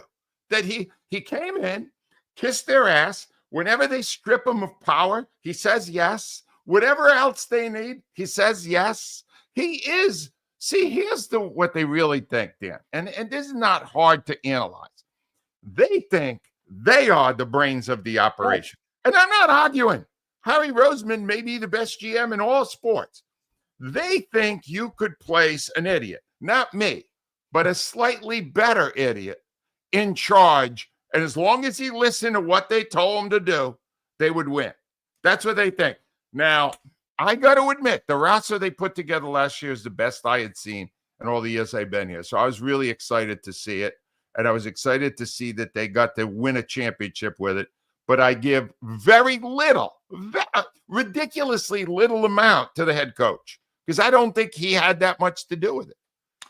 Angelo, let's play along with me here. If Kellen Moore was the head football coach, Vic Fangio was the D coordinator, Jeff Stoutland was the run coordinator, and Kellen was calling plays, do you believe the Eagles would have still won the Super Bowl a year ago? If Kellen were calling all the plays? If Kellen was the head coach and Nick wasn't in the it wouldn't. Yes, it would have just saved the salary. It would have saved the salary, Dan, because Kellen did all the work and Vic Fangio did all the work. And Nick stood there and said, boys, I'm pulled by my bosses to give you guys the authority, knock them dead. And, to his credit, he did that without rocking the boat. He must understand that he's not that brilliant himself, that he is willing to step aside or doesn't have a big ego, whatever it is. He's not a great coach. His record is great. Is he a good coach? I'm not there yet. He's not a bad coach. He won a Super Bowl. He must when I was on with you last week, Dan, I haven't stopped thinking about it. George Seifert. Yeah, George Seifert won 2 of them. Well, George Seifert won a couple, and then he kind of faded away and never won again. But he is the best comparable I see to this guy. He was 108. He was 108 and 35 in 8 years in San Francisco when they fired him. Right. Well, something tells me a couple of years down the road we'll be having that conversation in Philadelphia. I hope not, because I had so much fun when they won it all last year. But I don't think that head guy is doing a lot to get him there. And about the media, Dan, if you're waiting for somebody other than Marcus Hayes, I keep him out because Marcus is still doing the job the way it was designed, right? But if you're waiting for any of the other guys to take a bold stand and give you an opinion that doesn't align with the interests of the teams they're writing about, you're kidding yourself. It's not going to happen anymore. It's the number one email I get. And I get tons of emails, even now, 2 years past retirement. And they still say to me, what happened to the media in our town? When did they get this freaking soft? And I'm suggesting to them, maybe they're not getting paid enough. I can't figure it out. That could easily be here. Right. Angelo, I heard one other thing before I get to the owner here. I heard this. Was asked a question about Philly, and he goes, "We really love it here. We love living here. This is a place that kind of, we're starting to like to, have the attitude of the fan." And I went, "Dude, when I look at Philly, you ain't it. I mean, bullshit artists and guys who are yes men. That's not my impression. Maybe I'm wrong, and maybe it's changed, but I mean." When I see Philadelphia, I see Vic Fangio, I see Jeff Stoutland, I see that toughness, that Jim Johnson type coach, somebody like that. He ain't it. And if you think ass kissing is the face of Philly, the only thing that keeps him in that room, in my opinion, is the fact they're winning. It ain't because he embodies the city. Or am I wrong? No, I get to communicate with the fans every day. And they're the same way. They didn't change. And people think, well, everybody's kinder and gentler now. I don't think so. I doubt it. Look on the internet. All these message boards and TikTok and TikTok, all this stuff. People are vicious. Their evil side is still right there. Yeah. And that has always existed in Philadelphia, and I think always will. But the media now, I don't know what, I can't explain it. I just know that we right now, we have a large collection of pussies, and all of them try to out-pussy the other guy. And I read it every day. I wrote about it this week on my blog. I wrote about the way they're covering the Phillies, right? I know the Phillies have the best record in the National League and all that. They don't cast a critical eye, and they don't see things that are wrong. And then when things go awry at the playoffs again, they'll go, "Oh, what a surprise. I didn't see that." No, just watch the games. You'll see that Rob Thompson still doesn't know how to manage in a moment. You'll see it. Watch the games.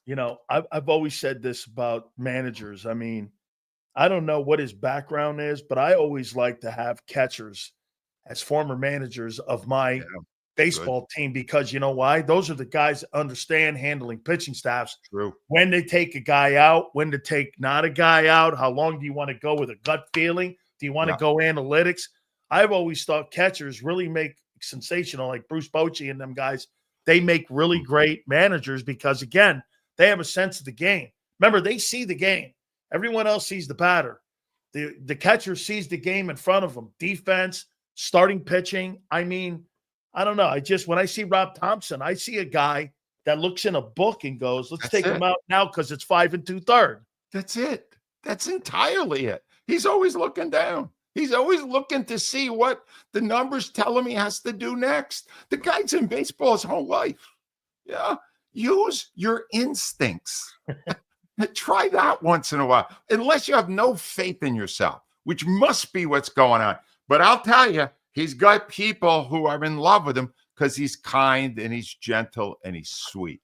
Great. Well, I don't know. I got to cover games with Dallas Green and Earl Weaver and Sparky Anderson and guys. And those guys were not sweet.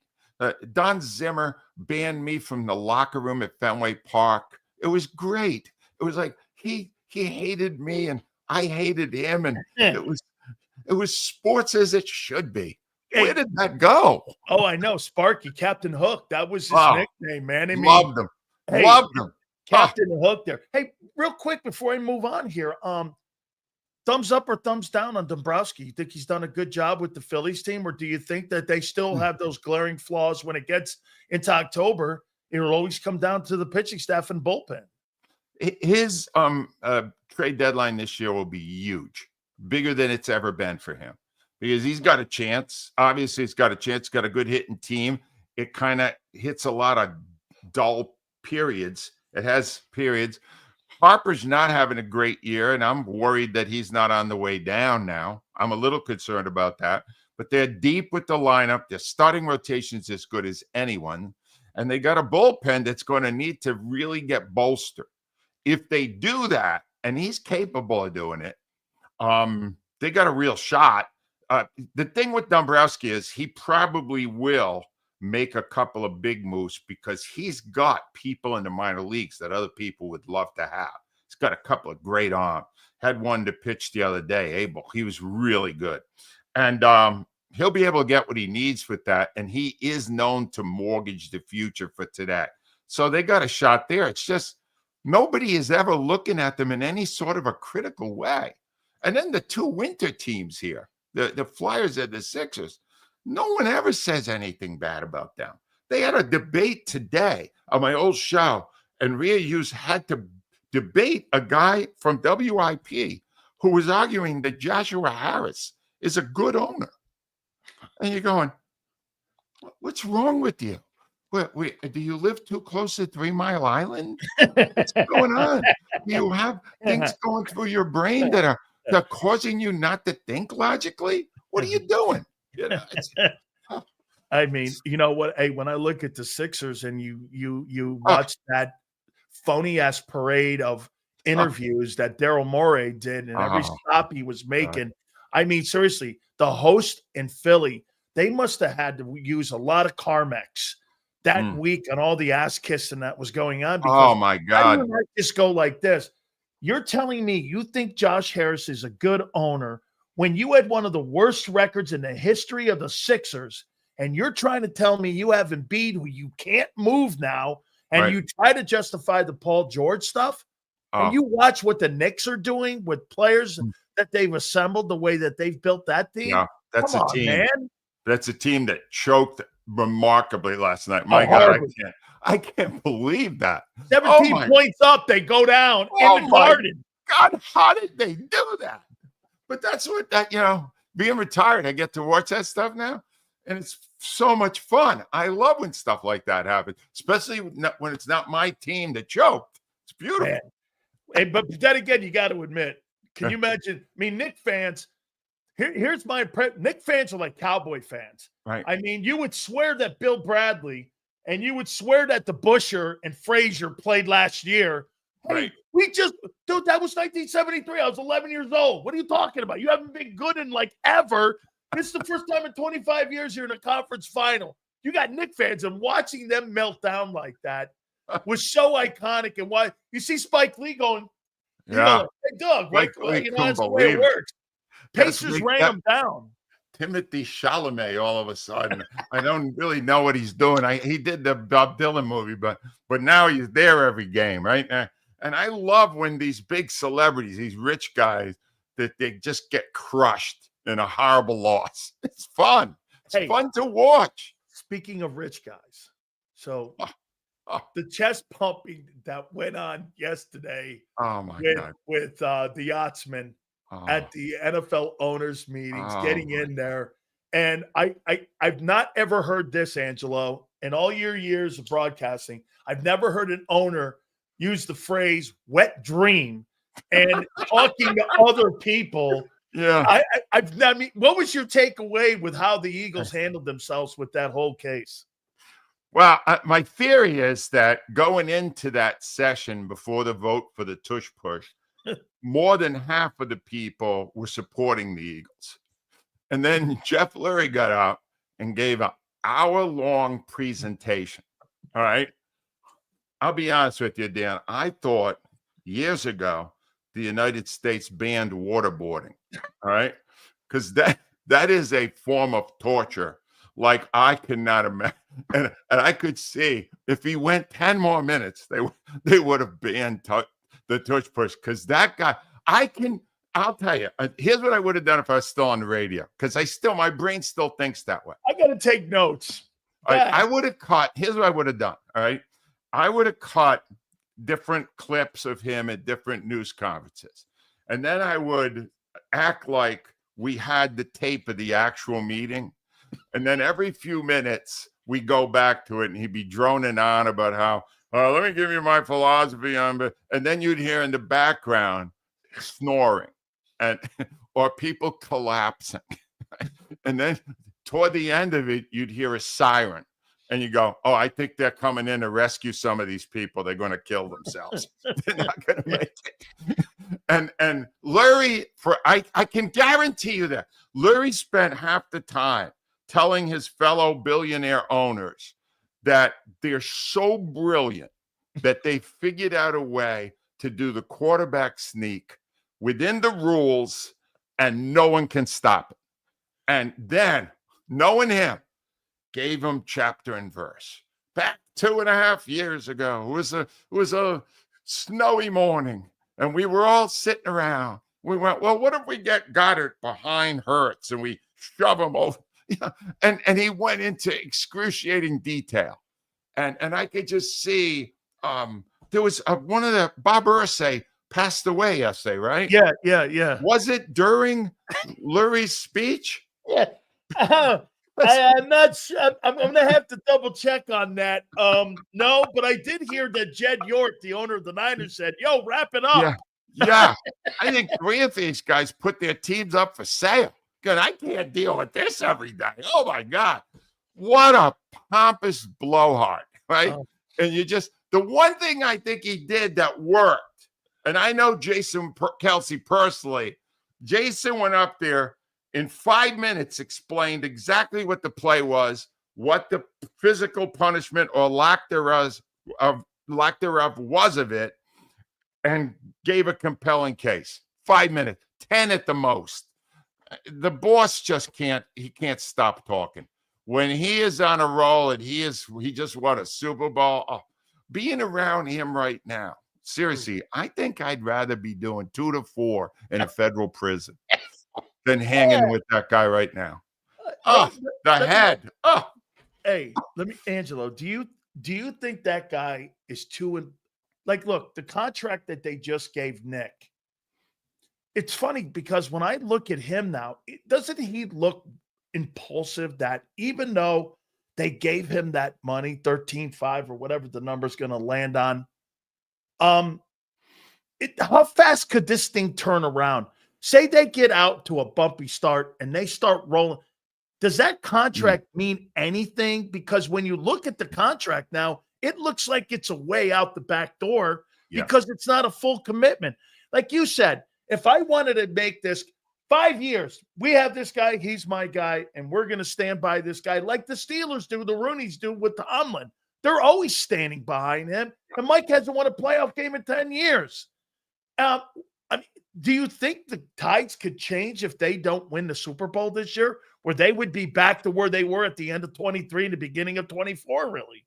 Well, the thing is, you're right that they can leave, but not just because the contract is manageable. It's because with the numbers, with the record he's had, those numbers, he'll be scooped up the minute he gets fired.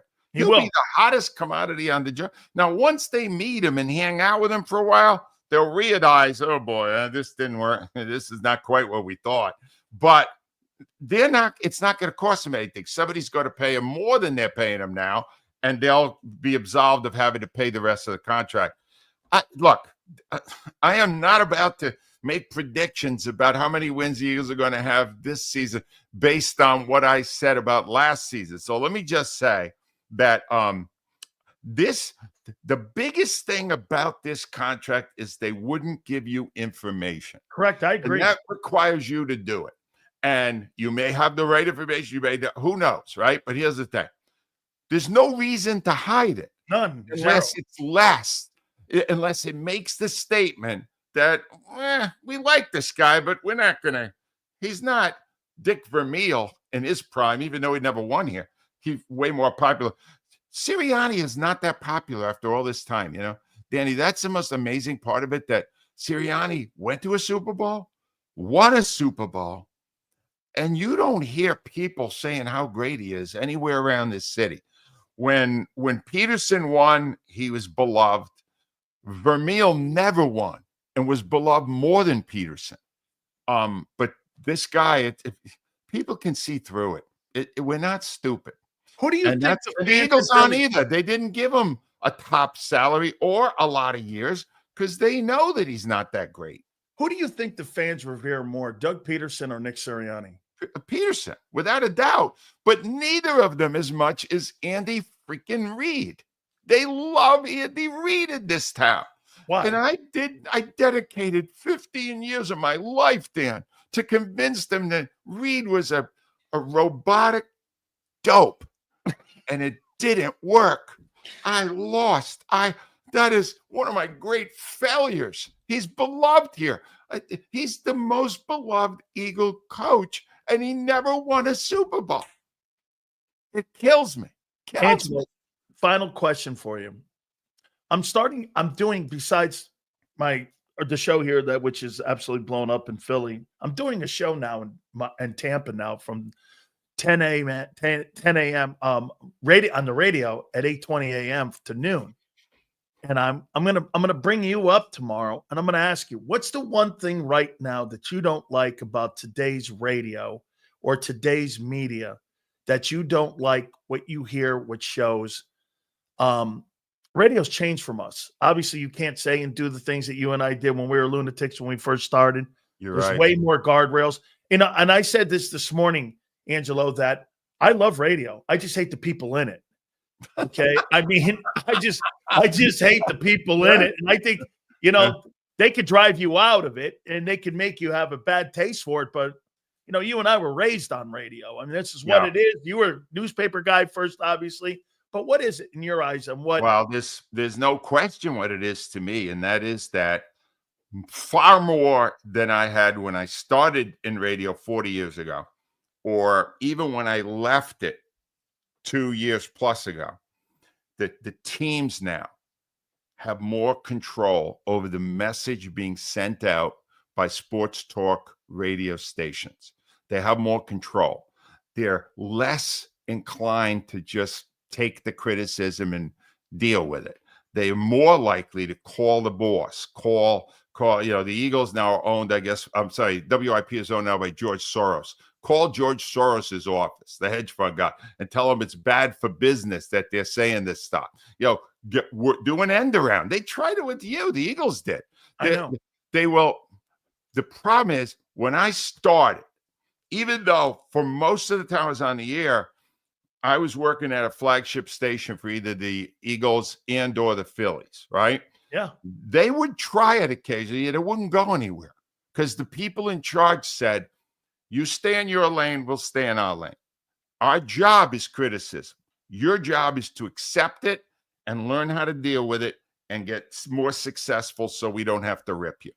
And the fact is now the teams are much more effectively controlling the message coming out to the public through radio. And that's why you, to me, are one of the last ones standing who will say to a team and to your boss, don't put handcuffs on me. I got to give my opinion. I think I know what I'm talking about. I'll do it in an entertaining way. Just stay the hell out of the way. And that's the best, that's the thing that's changing. And every day, Dan, there isn't a day I don't wake up and go, I'm so happy I'm not doing it every day anymore. I'm so happy I don't have to fight that fight every day because eventually I was going to lose it too. We're all going to lose it. You're going to lose it. And I know, it's navigating through. Hey, I do want to follow up one thing that you said. I thought CBS, I thought Odyssey owned WIP. So did Soros buy a stake in WIP or did he buy a stake in Odyssey? What's his influence? Because obviously he owns it. He's a liberal. He owns it. He owns it. He owns WIP. Odyssey went bankrupt about a year ago or so. Right. They got bankruptcy. They first got the deal. Yeah. So part of the deal, George Soros bought up the stock at a very damaged price, and he took over. It went through, I guess, about maybe in the end of the summer, beginning of the fall, and he got rid of the top 8 executives, including David Field, who was the owner. Yeah, He was the I met original David. owner. Yeah, nice man. Yeah. Really good guy. And they cleared it out. And now it's more of a corporation than it's ever been before. So if somebody went to George Soros or somebody had said, I don't like what they're saying on one of your stations, I don't know, George, maybe he would defend us. I don't know. But I have a feeling, since he's more of a bean counter, that he'd be more likely to do whatever was in the best interest of the business. And that doesn't work well for sports radio, because you make enemies. If you're doing your job right, you make enemies. I wonder what they thought then of the Eagles and some of the players going to the White House when Trump was there. If Soros has that much of because Soros is an anti-Trump guy. Yeah. I'm surprised that the organization maybe didn't get a call from George Soros because, again, at the end of the day, Jeffrey Lurie is a liberal guy who donates money to the Democrats. And for him showing up, I don't know, is it playing both sides, you think, here? Because this is really political now, because Soros is not a guy who is going to float on both sides of the aisle and give you fair broadcasting. He's going to be a one-way guy. He's going to be – do you think they turned WIP into NPR? Well, no, but I could say this. Lurie going to the Rose Garden for that ceremony was a major upset. Wasn't written about, but because he is extremely liberal and he is not a Trump supporter by any means. And he went there and he made nice with Trump. And again, I am spending more time on politics now than I did when I was just the radio guy. Wow. And my guess is, based on what I'm seeing, is that people are more inclined to play ball with the president now than they did in his first term. That his power is stronger now, and they don't want to play around with it. They don't want to get on his bad side. And I think you're seeing that over and over again. So I don't think George Soros would have gotten involved in any way with the Eagles going to the White House, because he doesn't need the man who is running the country right now with strength and power. The last thing he needs right now is to get on the bad side of Donald Trump. So I have a feeling that a lot of people are playing ball with him. That's why it's interesting that the Eagles didn't go in 2017 after they won the championship. And part of that was Malcolm Jenkins. He was he was the political leader on the team. But Lurie didn't fight to go. And then now he shows up. Some of the guys didn't. It's fascinating to me how so many decisions that we think are sports-related decisions are really business decisions. Oh, absolutely. Especially now with Soros. More than ever. Oh, my God. Angelo, can you imagine? No wonder you're getting cream puff broadcasting at WIP now, because you got to be careful. If you're floating anything against anything, you got to be almost like Disney now, and you've got to be on that side of the aisle. I mean, if you're going to talk about transgender people being involved in girls' sports or what have you, that's not going to float if you're talking about George Soros having an influence over WIP, because content is king with that guy.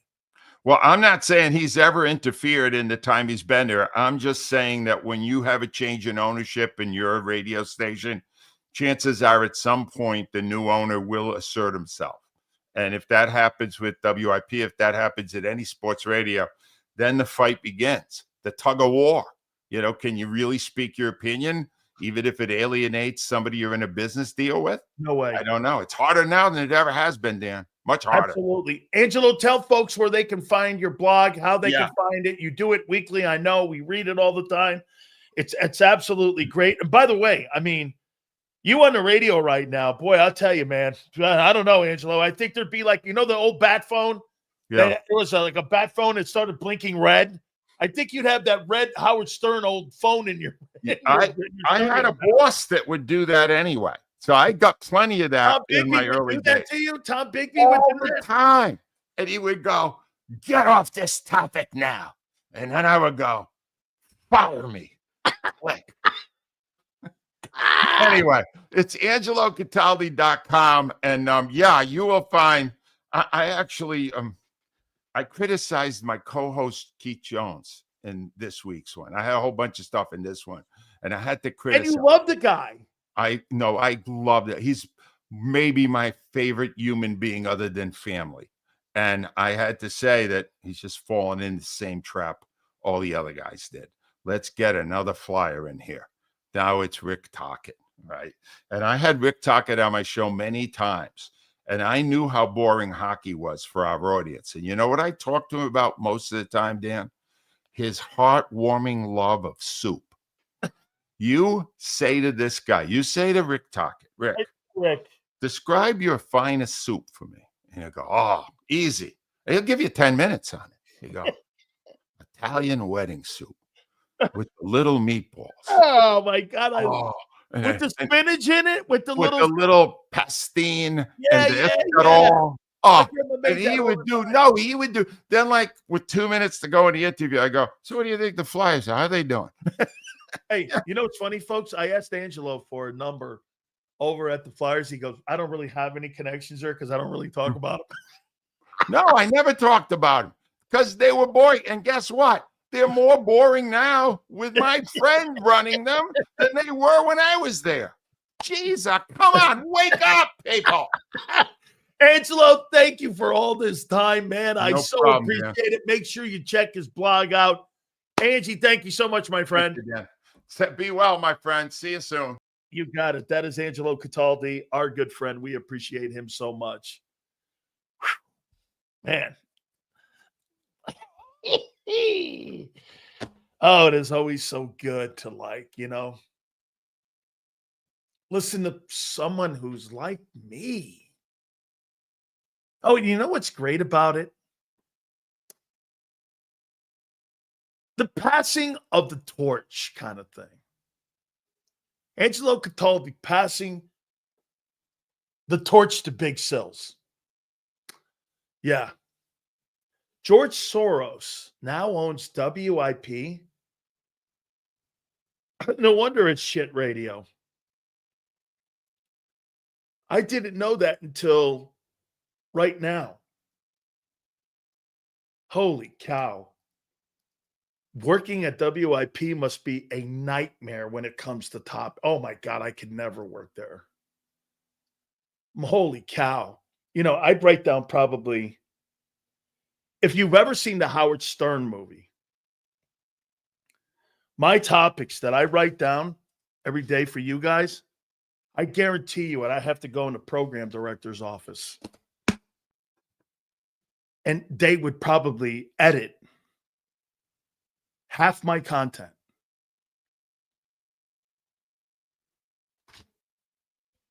And what I could and can't say, remember this, they're not telling you the truth any longer at WIP.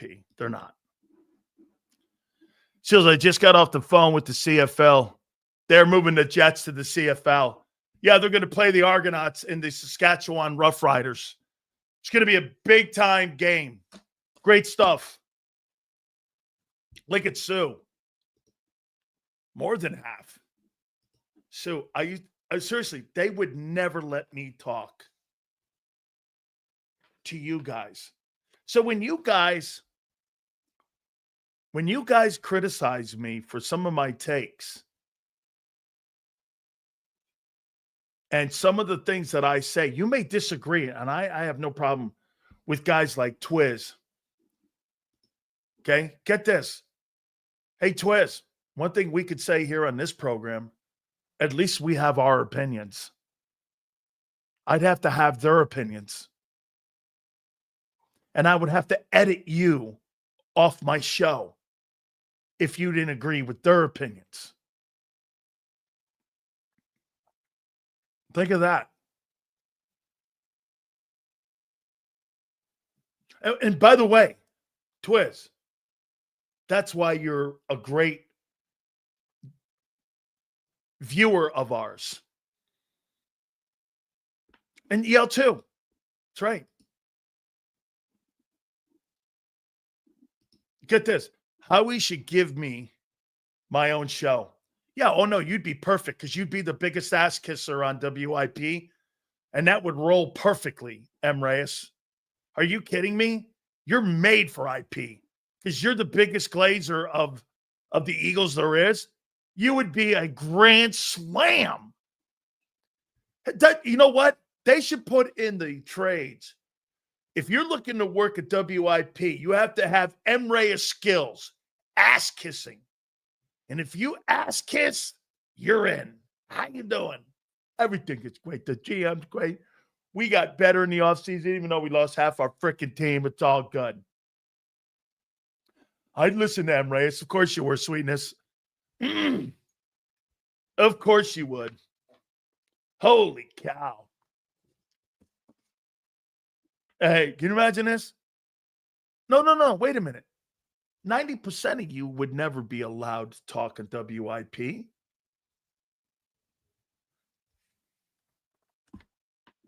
Get this, 3 starters is half the team. Let's see, you lost a guard. You lost an end. You lost a defensive tackle. You lost a safety. And you lost a corner. I don't know, boss. 1, 2, 3. That's 5 starters. And then your linebacker in the Super Bowl is 6 starters. I don't know, kid. Keep trying. Keep trying. 3 starters. Yeah. 4, right. They lost 4. Holy shit, Dank. Not you even. Milton wasn't a starter last year? Whatever, guys. Look at this. Pretty soon you guys will be doing this. We only lost a starter. Holy cow. WIP, owned by George Soros. Holy cow.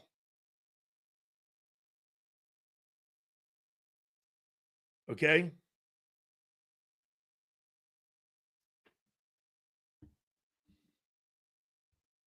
Oh, incredible. All right. Do me a favor. Hit the like button. Xander's going to join us at the bottom of the hour. Damn. George Soros. All right, folks. Our great friend, John Morgan, who was great yesterday, by the way, and his company. Absolutely sensational when you're talking about the number 1 injury law firm in America. That is Morgan & Morgan. With over $30 billion recovered for clients across the country. The reason they're number 1 is why they win. They win. Okay? Our Clancy Bolin, our guy in Philadelphia, who is a crime fighter, is telling me that it's just off the charts in all the cases that they're winning. If you are ever injured, do me a favor. Check out my friends at Morgan & Morgan by going forthepeople.com/big sales or pound law 529. That's forthepeople.com/big sales or pound law 529. And do me a favor. You tell them Big Sales sent you. This is Eric. When he got injured in a car accident, he called Morgan & Morgan. He not only gets a lawyer, he gets trial lawyers like Sam and Jessica who are in it to win it. He gets his own investigators with briefcases, leather ones. And if you ever have questions, our customer service folks keep things rolling. Injured? We're your army. Morgan & Morgan, America's largest injury law firm. Your financial future is on the line. Are you ready for what's next? At Leone & Company Wealth Management, we help young professionals, business owners, and pre-retirees navigate the complexities of building and protecting wealth. For young professionals, we'll help you grow your wealth, plan for your future, and make the most of your hard-earned dollars. For business owners, we provide strategies to protect your company, manage risks, and create a lasting legacy for both your business and personal wealth. For pre-retirees, we'll design a plan to secure your retirement, ensuring you can live comfortably and confidently in your next chapter. Whether you're just starting out, managing a thriving business, or preparing for retirement, we're here to help you take control of your financial future. The first consultation is on us. Get the advice you need without the cost. Let's make your financial vision a reality. Take the next step. Scan the QR code to schedule your free consultation today. And of course, go Birds.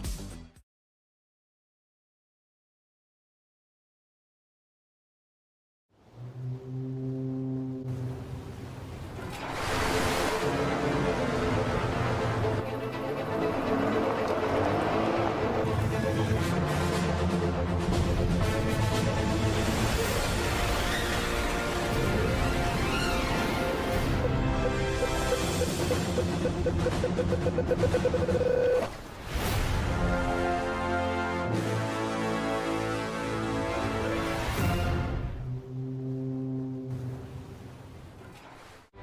carving them up and good play calling along the way. First and goal at the 6.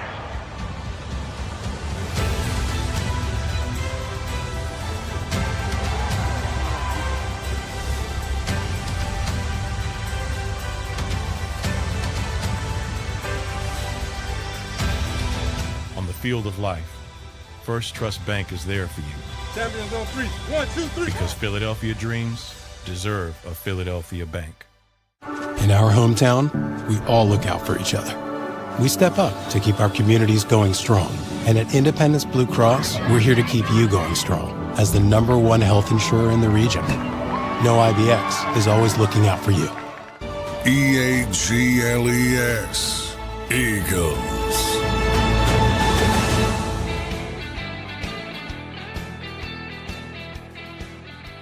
Big Sales, hit the like button, folks. Appreciate you coming aboard. Xander's going to join us at the bottom of the hour.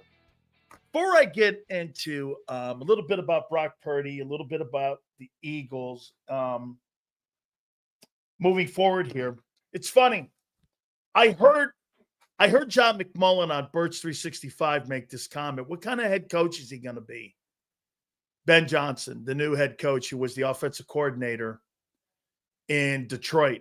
Well, let me ask you this. What influence do you think that Ben Johnson had on Jared Goff in Detroit as a starting quarterback with him being the offensive coordinator? What influence do you think he had? Let's take a look at Jared Goff. First, let me take a look at something with Ben Johnson. Let's take a look here. Ben Johnson, new head coach of the Chicago Bears. It's funny, everyone glazes over your boy Nick Sirianni. And, everyone's taking a step back, except the Eagles. Quite funny if you listen to people talking. So how long? He was the passing coordinator in 21, and he was the offensive coordinator from 22 until this past season. Let's take a look at Jared Goff here. Goff and the impact that he had on wins and his career after, would we not agree, after the Rams decided to move off of him. How many people thought he was going to be a stopgap guy? I did. I didn't think he was going to go up to Detroit and do the things that he's done so far. So let's take a look at Jared Goff since he's been a Lion and what impact he had. Jared Goff got to Detroit in 2001. First year they go 3-10-1. And just this is for Sue, the 3-10-1, because, Sue thinks everything's statistics. How about wins and losses? So then the next year, he goes 9-8. Okay, still got to be better. There's 12-18. Then, in the last 2 years, they're 27-7. Under Ben Johnson. 9, 10, 11, 12. They're 25.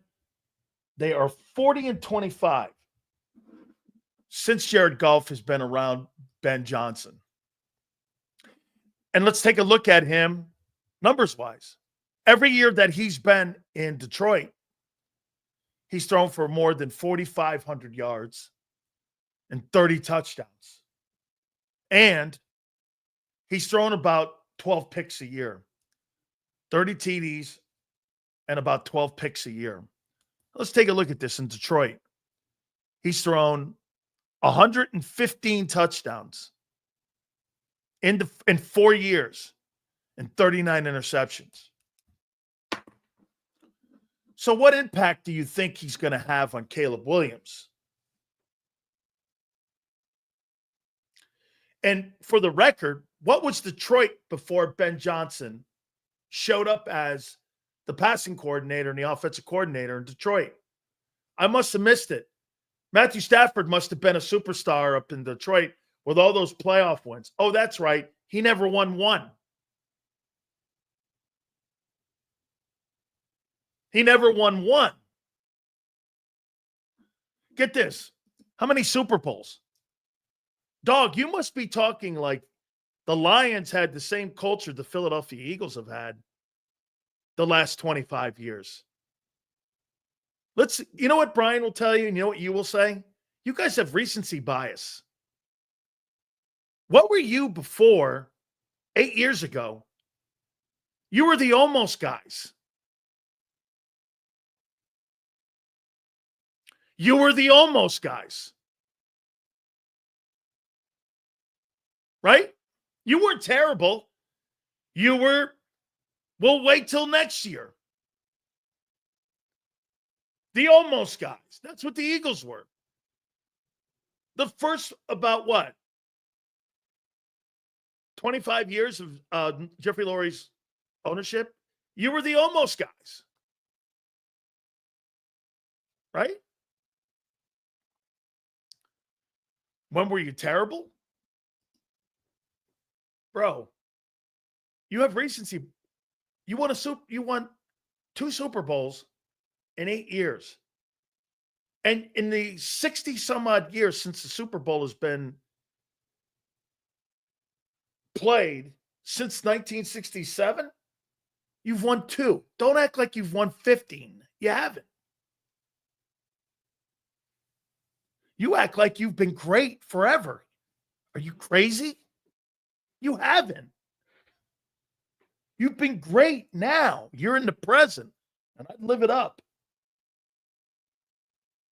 My point is, what was Detroit prior to all these guys showing up? And I do believe Brad Holmes has a lot to do with this. Okay, I do. I think they've done a nice job as general manager. Haven't been terrible ever. This guy will have you believe that the Philadelphia Eagles weren't terrible ever. Really. Bro, I hate to do this to you. Okay? I mean, don't act like that because it's not true. You haven't been great forever. You haven't. Prior to Jeffrey Lurie owning the team, here's what you were. Prior to Lurie owning the team, you had 5 years of good ball under Ryan. And then after that, 7-8, 5-10, 7-9, 6-9, 5-11, 3-6, 5-9, 3-13, 5-15, or 5-11. Easy, guy. Easy. Xander, do we have a super here we missed? I apologize, guys, because if it popped up during Angelo, we'll get all the supers. Hey, Sills, you missed my super. I said Howie Wentz-proofed Eagles, not a knock on Hurts. It's a great take. Howie Wentz-proofed the team. It's a great take. Hey, Steven, great take. That is a really good take. Thank you, Yale. That's a great take. I just got off the phone with the CFL. They moved the Jets to the CFL. Thank you, Kyle. I remember Dad when telling me when he was a kid chanting Elpo. Hey, dude, I'm going to tell you this. That's a great take. They've Wentz the roster. That's a great thing. Again, that goes back to the owner. Here's Bob Sills. Johnson's influence on Caleb Williams will be similar to that of what he did with golf. That's not the real question. Can Johnson develop a culture in Chicago the way Dan Campbell did in Detroit? I think Dan Campbell had a lot to do with the culture because there was no culture prior to that. Like Nick walked into a culture, right? Do we agree? Walked into a culture. Nick didn't create that culture. Now, Nick has sustained it and has thrived in it. Okay? So, Nick Sirianni is as much of a product of the culture as Jalen Hurts is. And right now, what's been the difference from the 2017 group to now, where you're showing more consistency on winning? You know what the difference has been? Your personnel decisions. There's no coincidence with this. Your personnel decisions in the last 5 years may be the best in franchise history. They were great under Buddy, but if you think about it, getting Keith Byers, Keith Jackson, Randall Cunningham, having those type of players, even on offense, they still didn't have the old line. Defensively, it's some of the greatest collection of talent you've ever had. But now, and it's in a salary cap era, it's pretty remarkable. You're better now. Now, I don't know if you had better star talent now than you did when you were with Buddy's defense. Like, your defense a year ago is not better than Gangrene. There's just more Hall of Fame star power on that team. How many people do you think off that defense a year ago will make it to the Pro Football Hall of Fame? None? Maybe one, Carter. Off of last year's team,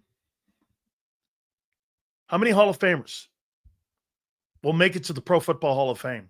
I don't see any. Okay? What's that matter? It's what I just said, douche. Reggie White, Jerome Brown, Clyde Simmons, Seth Joyner, Eric Allen. It was a better group of talent.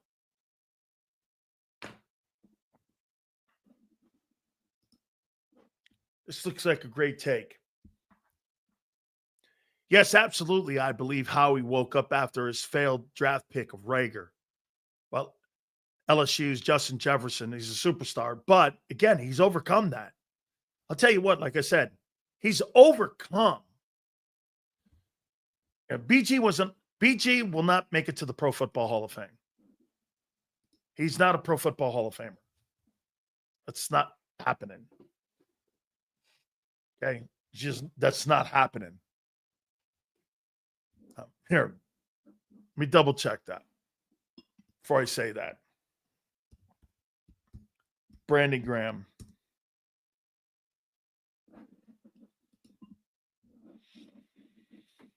He's an exceptionally talented and gifted player. One Pro Bowl, no way. 76 sacks is more than I thought.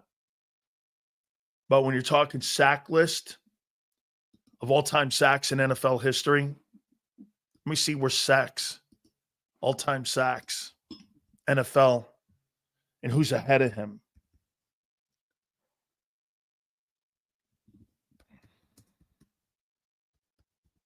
He's got a great team resume, all-time sack leaders. And that's how you get in the Hall of Fame. He'll never make it in. Because here, you think he's better than Leslie O'Neal?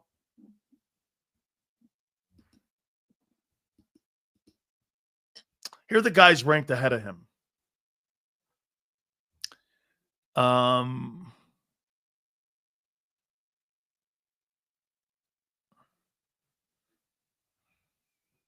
Marshall's got 130. Not in. Simeon Rice is 122. Not in. And he's got 6 Pro Bowls. Clyde Simmons has 121. Harvey Martin's got 115. Calais Campbell's got 110.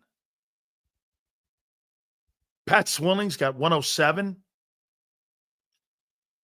Kevin Carter has 105. Let's see where Brandon Graham is. Brandon Graham is 140th. Not going to cut it. That's cool. Hey, making a team's Ring of Honor, which he will be, and having his jersey retired as an Eagle. Let me ask you something. Would you rather be a Yankee Hall of Famer, or would you rather be a baseball Hall of Famer? Would you rather be in the Eagle Hall of Fame, or would you rather be a Pro Football Hall of Famer? I think you'd rather be a Pro Football Hall of Famer, but I'll tell you what, being a Carolina Hall of Famer or being a Eagle Hall of Famer in a city like Philly that endears that team and embraces that team, boy, I'll tell you, not every Hall of Fame is equal. I mean, Sills, would you rather be a Carolina Hall of Famer? Carolina Panther? Hey, I'd like to be in any Hall of Fame. I'm with you. But being a Philadelphia Eagle Hall of Famer, with the players that have played in that organization's history, I get it. Probably Canton. I'll take the Canton. But I'll tell you, the consolation prize of being a Philadelphia Eagle Hall of Famer, I'll take it. That is quite an honor. Again, being a Tennessee Titan Hall of Famer, and I'm not shitting on anybody that's made that Hall of Fame, Oilers, Titans. I'm not doing that. Anytime you're honored by a respected team, no matter what the sport is, it's a tremendous honor. But I'll tell you what, you tell me that I'm going to be like one of the greatest players in the history of the Philadelphia Eagles, that's a pretty damn good consolation prize. And I was on 2 teams that won a Super Bowl. I'm not saying he won't be considered because there's a lot of team stuff, but one Pro Bowl is not going to cut it. Because, I mean, you have to have multiple.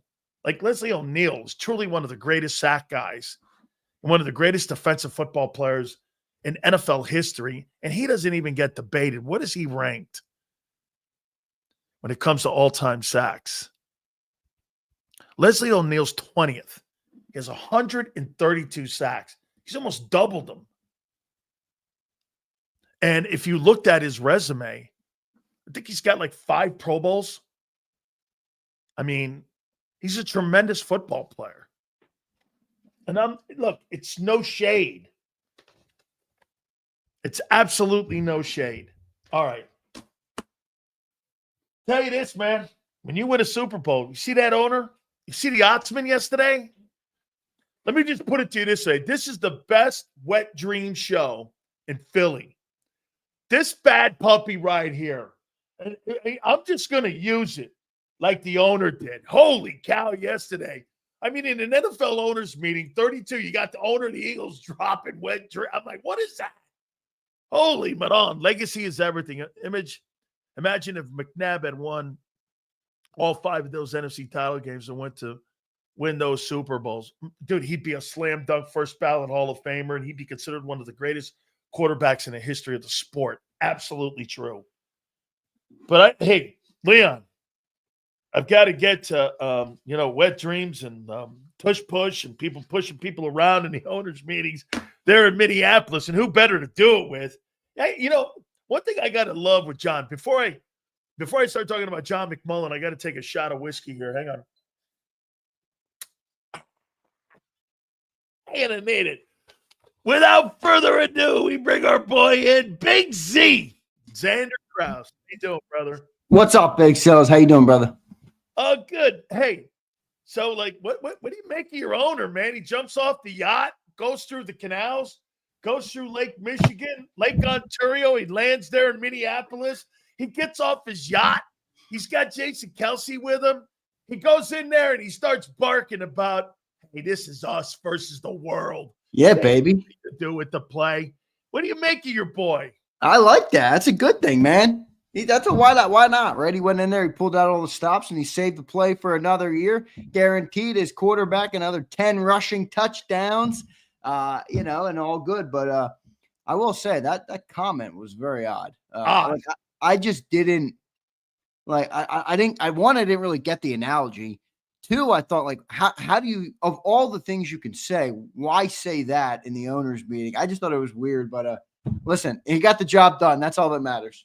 You know, John said something that was so great on this. You know what? He really did.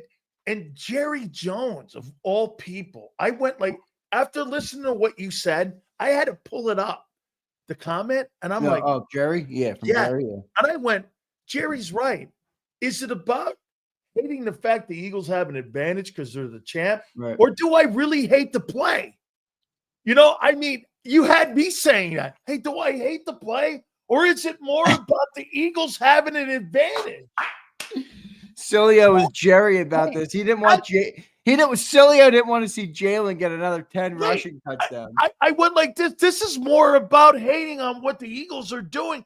Because really, ask yourself this. If the Tennessee Titans were running this play, or the Carolina Panthers were running this play, would this even be a comment? Would there even be a debate? No, there wouldn't. There would not. You were proud of your owner then yesterday, dropping all kinds of crazy shit. Well, you know, I think he could have easily just went there and did nothing and probably lost the vote because that's how it was talked about. But he decided, let me bring in Jason, let me bring in John Ferrari, let me call it a wetcherine, let me do all these different things. He basically, you know, some of the comments I read too, or at least that were reported, were like, you know, you guys are taking on responsibility for quarterback injuries if you vote against this, like all sorts of different stuff that he was saying. And then he ended it with, you know, whether we win or lose this vote, we're still winners, this organization, and we got a Super Bowl ring to show for it. Like, you got to read the ESPN article that kind of chronicled what he said, but pretty funny. Listen, Jeffrey Lurie's confident right now, and he should be. He should be his right. You know, he should be his right. He should be a power broker in the NFL, and that's how it's happening. I think this was the first showing of kind of hearing it like that. Like Jerry Jones, you've always known, has been like one of the big dog owners, right? He walks in there, he gets what he wants, he does what he wants, whether he's a good football team or not. Jeffrey Lurie's kind of starting to show some of those things where he's trying to be a bit bigger of a power broker in the league, and I think it's working. So we have King Hurts, and now we have Chancellor Lurie. So, I mean, this is pretty good. So, I mean, when the riches of being a champion kind of changes you a little bit here. So the owner's going around swinging his you-know-what. Yeah. Okay? And Hurts dragging him across the counter, for sure. Oh, dude, there's a part of me that it likes this because you know why? Hey, these are checks you are like writing here, and you're going to have to come September. You're going to have, which they have. All right. So talking to Howard Eskin, talking to some folks inside the building here. Yeah, and listening to Angelo Cataldi last hour would have acted like you would have thought we were talking about Adam Gase and Urban Meyer between Nick Sirianni and Andy Reid. I mean, Angelo, come on, get a grip here. There's 4 Super Bowls between these two guys, and you're talking about them like they're castaways, like they're trash can head coaches. Come on, Cataldi. Hey. So 3 years, 13.5 per year. Or your boy Nick Sirianni is what we're hearing and what we're going to stand on. And I got a pretty good guy telling me that that's kind of what it is. What do you make of that, if true? They don't like him as much as I don't think that's the case. They like him, but they don't think he's the reason for the show. That's for certain if that's the case. But you know, I'm not. We'll say you know. He's here to stay. I mean, I think that's the biggest takeaway from it, but there's no doubt about it that the Eagles organization still holds the same feeling they did after Doug Peterson won a Super Bowl, which is that this is our ship and, you know, we're the reason for everything here. And listen, at the end of the day, they've kind of proven themselves right. Right. Even just the incarnation of Nick Sirianni and Jalen Hurts is kind of proof that they're right because you had an entirely different coach, quarterback, coordinators, regime, top to bottom in 18, and then 7 years later, you win another Super Bowl with a new coach, new coordinators, new quarterback. Like most organizations take how long to flip over a quarterback? Oh, God. I mean, come on. The Dolphins are still doing it. Look at New England. They're trash since Brady left out of there. You know what I mean? So The fact that they were able to turn us over so quick with a new coach, a new quarterback, basically an entirely new roster outside of 4 guys. You mentioned, Brandon Graham. He's one of only 4 Eagles to have 2 Super Bowl rings. I think it's him, Lane Johnson, Jake Elliott, and Rick Lovato, the long snapper who they let go this year. But there's only 4 Eagles who have 2 Super Bowl rings. So that shows you the level of turnover the roster had, and 2 Super Bowl rings in that many years with different coaches and different quarterbacks might tell you they think they're more important than not only Nick, but Jalen and all the players. See, I don't think that's a bad thing. I don't either. I don't know. I'm just calling it how I see it. No. I don't think it's a bad thing. It's funny, Xander, when I say this about Hurts, hey, you've got one of the very few football teams, if not the only team in the NFL, that has built a really great roster where your quarterback doesn't have to be sensational every week. That's not a rip. No, that's the truth. That to me shows you how good your team and a good organization that you have, that you're like, how many quarterbacks do you think in pro football could go out and win 4 games in the playoffs, win a Super Bowl? 1? Maybe the guy in Kansas City? I don't think there's a lot of guys in the league that can do that. So again, it's not a rip. It's about the structure and the internal way that you guys are looking at yourselves. Again, it's not dysfunctional. Somebody brought this up yesterday. It's unique in how they run their team. They believe, like you say, and I think the 13-5, do you think there's any coincidence, by the way, that the Philadelphia Eagles under Jeffrey Lurie has never hired a coach with any head coaching experience except for Chip in college? They've never hired a guy. That's not coaching experience either. That's way different. Coming to the pros is way different. That's not coaching. That's right. There's no coach in the building they've ever hired that had previous head coaching experience in the NFL. Yeah, it's a good takeaway. Yeah, no, I mean, look, that's their philosophy. And again, like you said, it's clearly not a bad thing. I mean, the team is super successful. No, yeah, it's not a rip at all. But, here's the other thing about Nick, where it's like, John's take about Nick having all the leverage in these negotiations, like, no way. I mean, I just named a couple of guys, Adam Gase, Urban Meyer. I mean, think about what Nick could be if he didn't go to an organization as good as Philly. He might not even be a head coach right now. He might not have survived that opening press conference. Right. So he kind of came to an organization that said, you're going to be able to grow. You're going to be able to learn. You're going to be able to fail a lot. And you're still going to be able to win because, we have such a good system in place that is going to give you, is going to give you a chance to be able to do those things. Now, I do think Nick is responsible for some things. I do. I'm not sitting up here saying, oh, if you get rid of Nick, they're just going to win.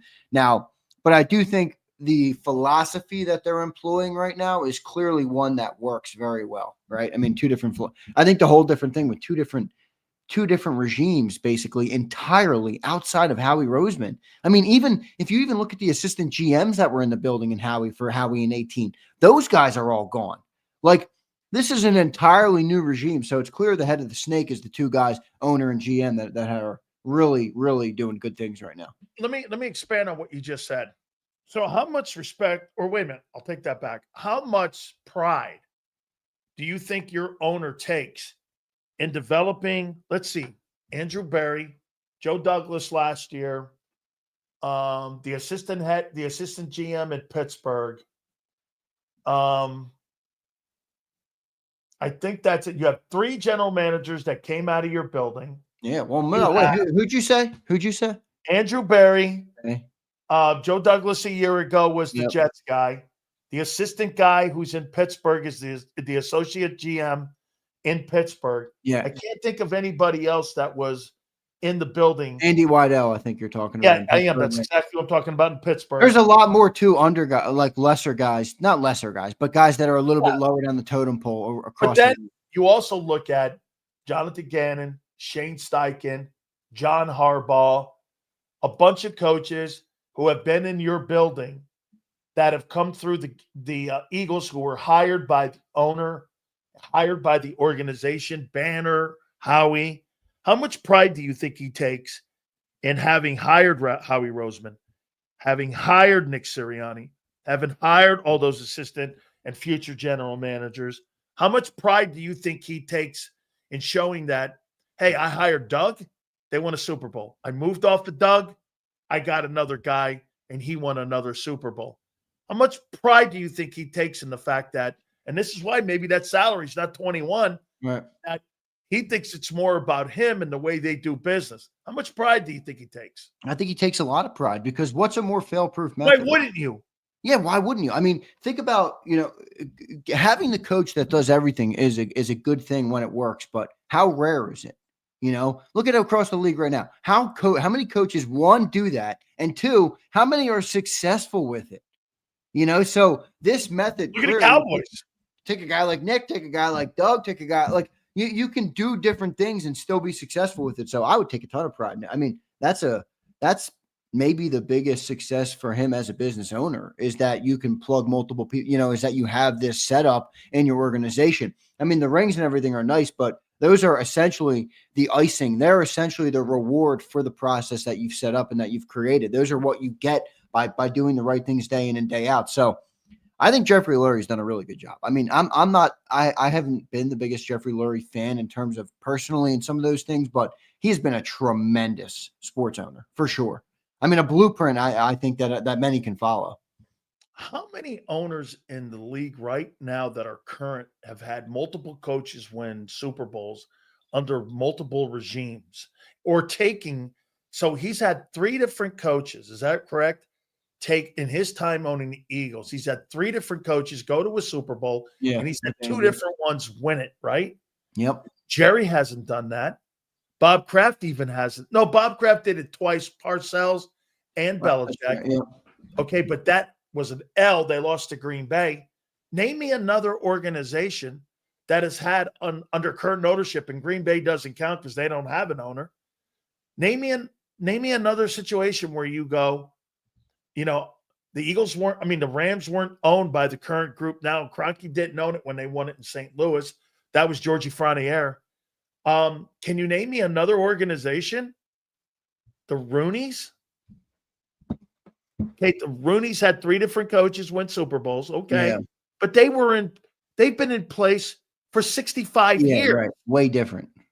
This guy's only been there 25, 30 years. Yeah, and really he didn't find the success until post Andy Reid. Now, Andy Reid was a big part of that. All right. So you can't, I know they never won with Andy, but Andy set the foundation. They set the blueprint. Yeah, he set the blueprint. He put it in motion here in a big way. So, no, you're right, though. I mean, and even still, if you could dumb it down to the last 10 years.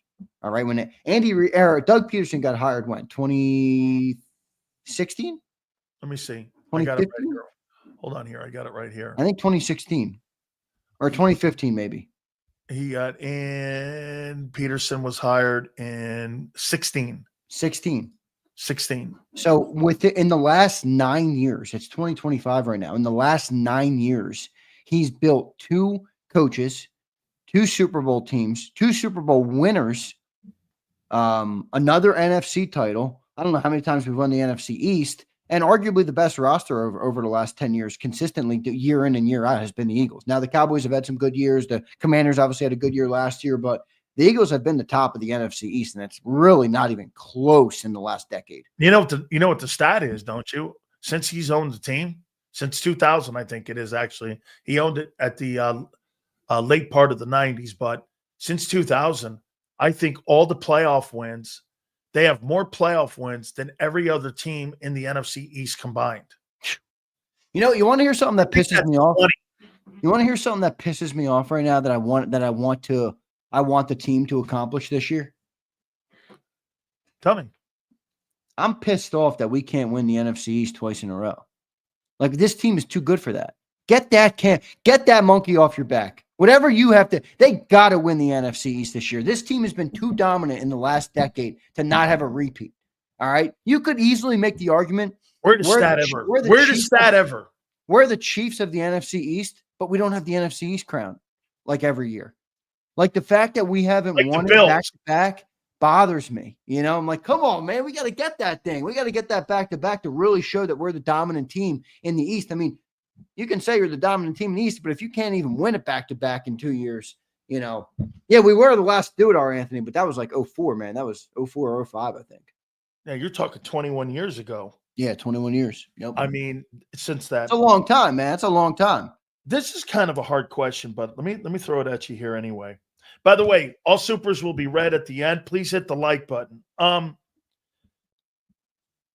In 10 years from now, who do you think will be the most revered Eagle head coach under Jeffrey Lurie? Andy Reid? Doug Peterson? Or Nick Sirianni? I think by default, Nick Sirianni.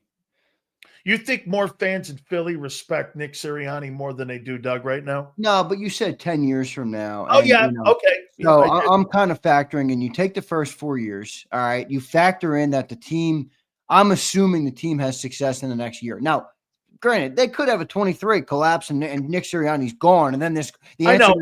You know what I mean? Like the answer to this question could change quickly. But if I'm assuming that Nick is going to have some staying power, I'm assuming that they're going to win at a similar clip, maybe not the same level, but at a similar clip in the next 3 to 5 years. And I think Nick will be ultimately the guy that's the most revered. And it'll be different for different reasons. Like Andy Reid was a lot different reasons. Now, Andy didn't get the hardware, so that's what's going to give Nick the big advantage there.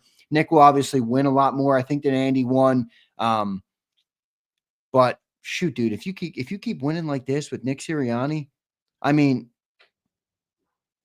hard to say it wouldn't be him. Let me ask you this question about Andy and how Eagle fans see Andy. How much is that being polluted by what he's doing at KC now compared to what he did when he was in Philly, when he shit the bed with 2 minutes left in games, shit the bed when his time management. Yeah.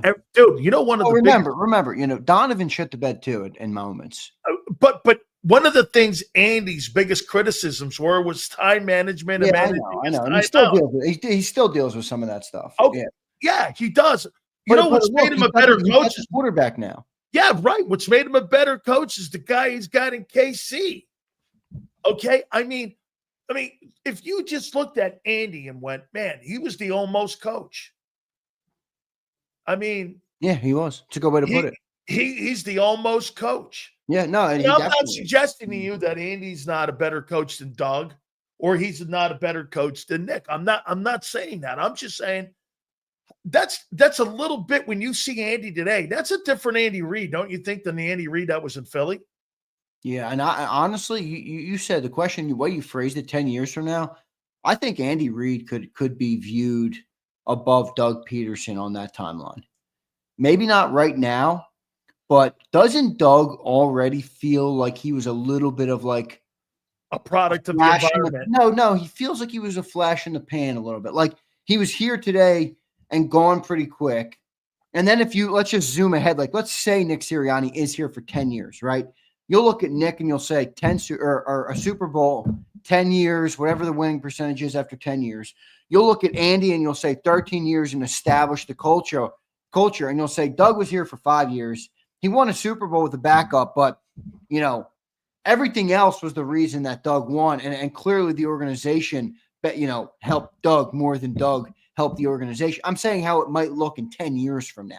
You know, like we look back on Andy Reid now and we can say he never got the job done, but he did set up the organization for success that they're having right now, right? So I wonder how that's going to change with Doug because it already feels a little flash in the panty to me. And I think Nick winning so soon after Doug hurt Doug Peterson, you know, versus if they don't have success for another 10 years, you're like, man, I miss Doug, you know, but they had success pretty quickly, very soon, very quickly thereafter. Let me ask you a couple more here. Let me ask you this question about your fan base. Xander, you're a passionate Eagle fan. A lot of people in here are. On a scale of 1 to 10, how do you think the entire fan base, and let's just say these numbers are true, 13-5, the organization not paying him top 5 money for a roster where he's top 4 percentage-wise in the history of the sport. So you got to remember how the Eagles look at him right now. And again, you guys may say that those numbers are wrong and Howard Eskin's wrong, and some of the people like Clint Hurd are wrong. But these are people that are telling me this. So you tell me, how do you think the fan base, if the organization sees him as part of the machine, How do you think the fan base sees Nick right now? Don't you think there's part of it that does this? Hey, we really love this guy. But there's always that but. There's still a but with him. And again, I wonder if that 23, some of the sideline stuff, even with the winning, it's not erased it. It's softened it. Where even you are now I like the guy more, but isn't there a softer but with you when you're talking about Nick a little bit? Because, dude, I think that thing could turn in 10 seconds because the owner's even impulsive. Well, that's the interesting question right now is if you let this play out and Nick is eventually blown out of here, how does the fan perspective on him change post Nick Sirianni versus right now we're in the midst of it, where many people will be excited for him or like him. I like him. I mean, I do. I like Nick Sirianni, but I can acknowledge that if he does move on or he gets fired or whatever reason, and we have another successful coach, like you'll probably look at Nick and be like, that guy was a goofball, So I think the fan base likes him. I don't think they believe that he's Andy Reid. I don't think they believe that he's like this great coach, but I do think they like him. Do you think he's Doug Peterson? Like you said, a flash in the pan. Doug was offensive play caller, the offensive mind, not the play caller for the whole time, but he was the offensive mind. I mean, he called most of the plays even through the Super Bowl. So I don't know. This is a tough response. I mean, I think they like Nick because we're winning right now. Like how could ask me? Here's a better question: how could you find a fan on the street, and say, "What do you think of Nick?" and they wouldn't say something good? The team is like 50-20 in the last 4 years. They've been to 2 Super Bowls. They won one. I think people revere Howie more than the head coach.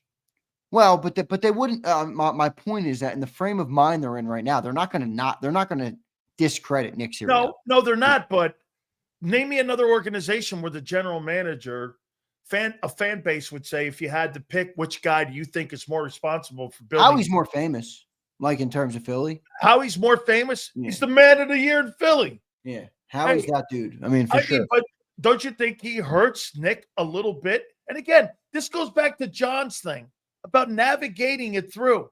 If they want to have, and he wants to be the face, and he wants to have all that, Nick goes out of his way.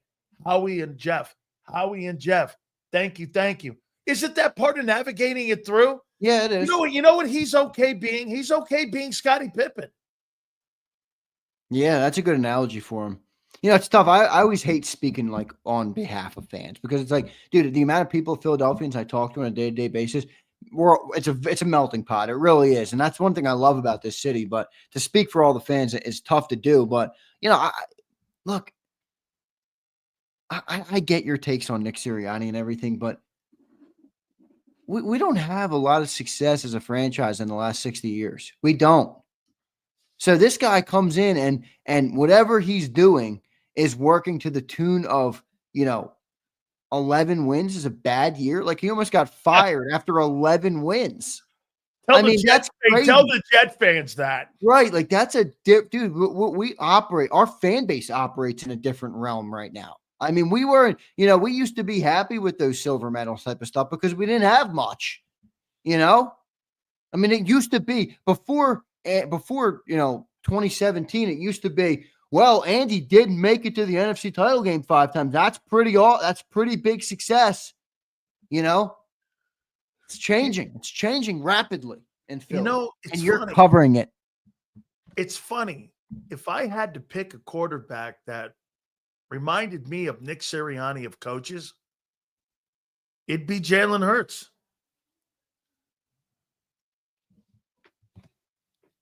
What would be Jalen Hurts? If I had to make a comparison of a quarterback in the NFL today, and I said, who is the head coach and who's the quarterback that reminds you of a head coach in the NFL, who would you compare Nick Sirianni to if you had to pick a quarterback? It would be Jalen Hurts. See, now you're going too far. Wait a minute. No, hear me out. He's been in 2 Super Bowls and he's won. Shut up for a second. You know football. You've played football your whole life. You've covered football your whole life. Are you really going to make a take to me right now that the guys wearing suits are more important than the No. coach and the No. quarterback? No. I said if I had to pick a quarterback that the coach reminds I know me. what you're saying. You're saying they're both the caboose. No, That's what you're saying, Sileo. I'm just saying, if I had to pick, like, he's not Josh Allen. He's not Joe Burrow. He's Jalen Hurts.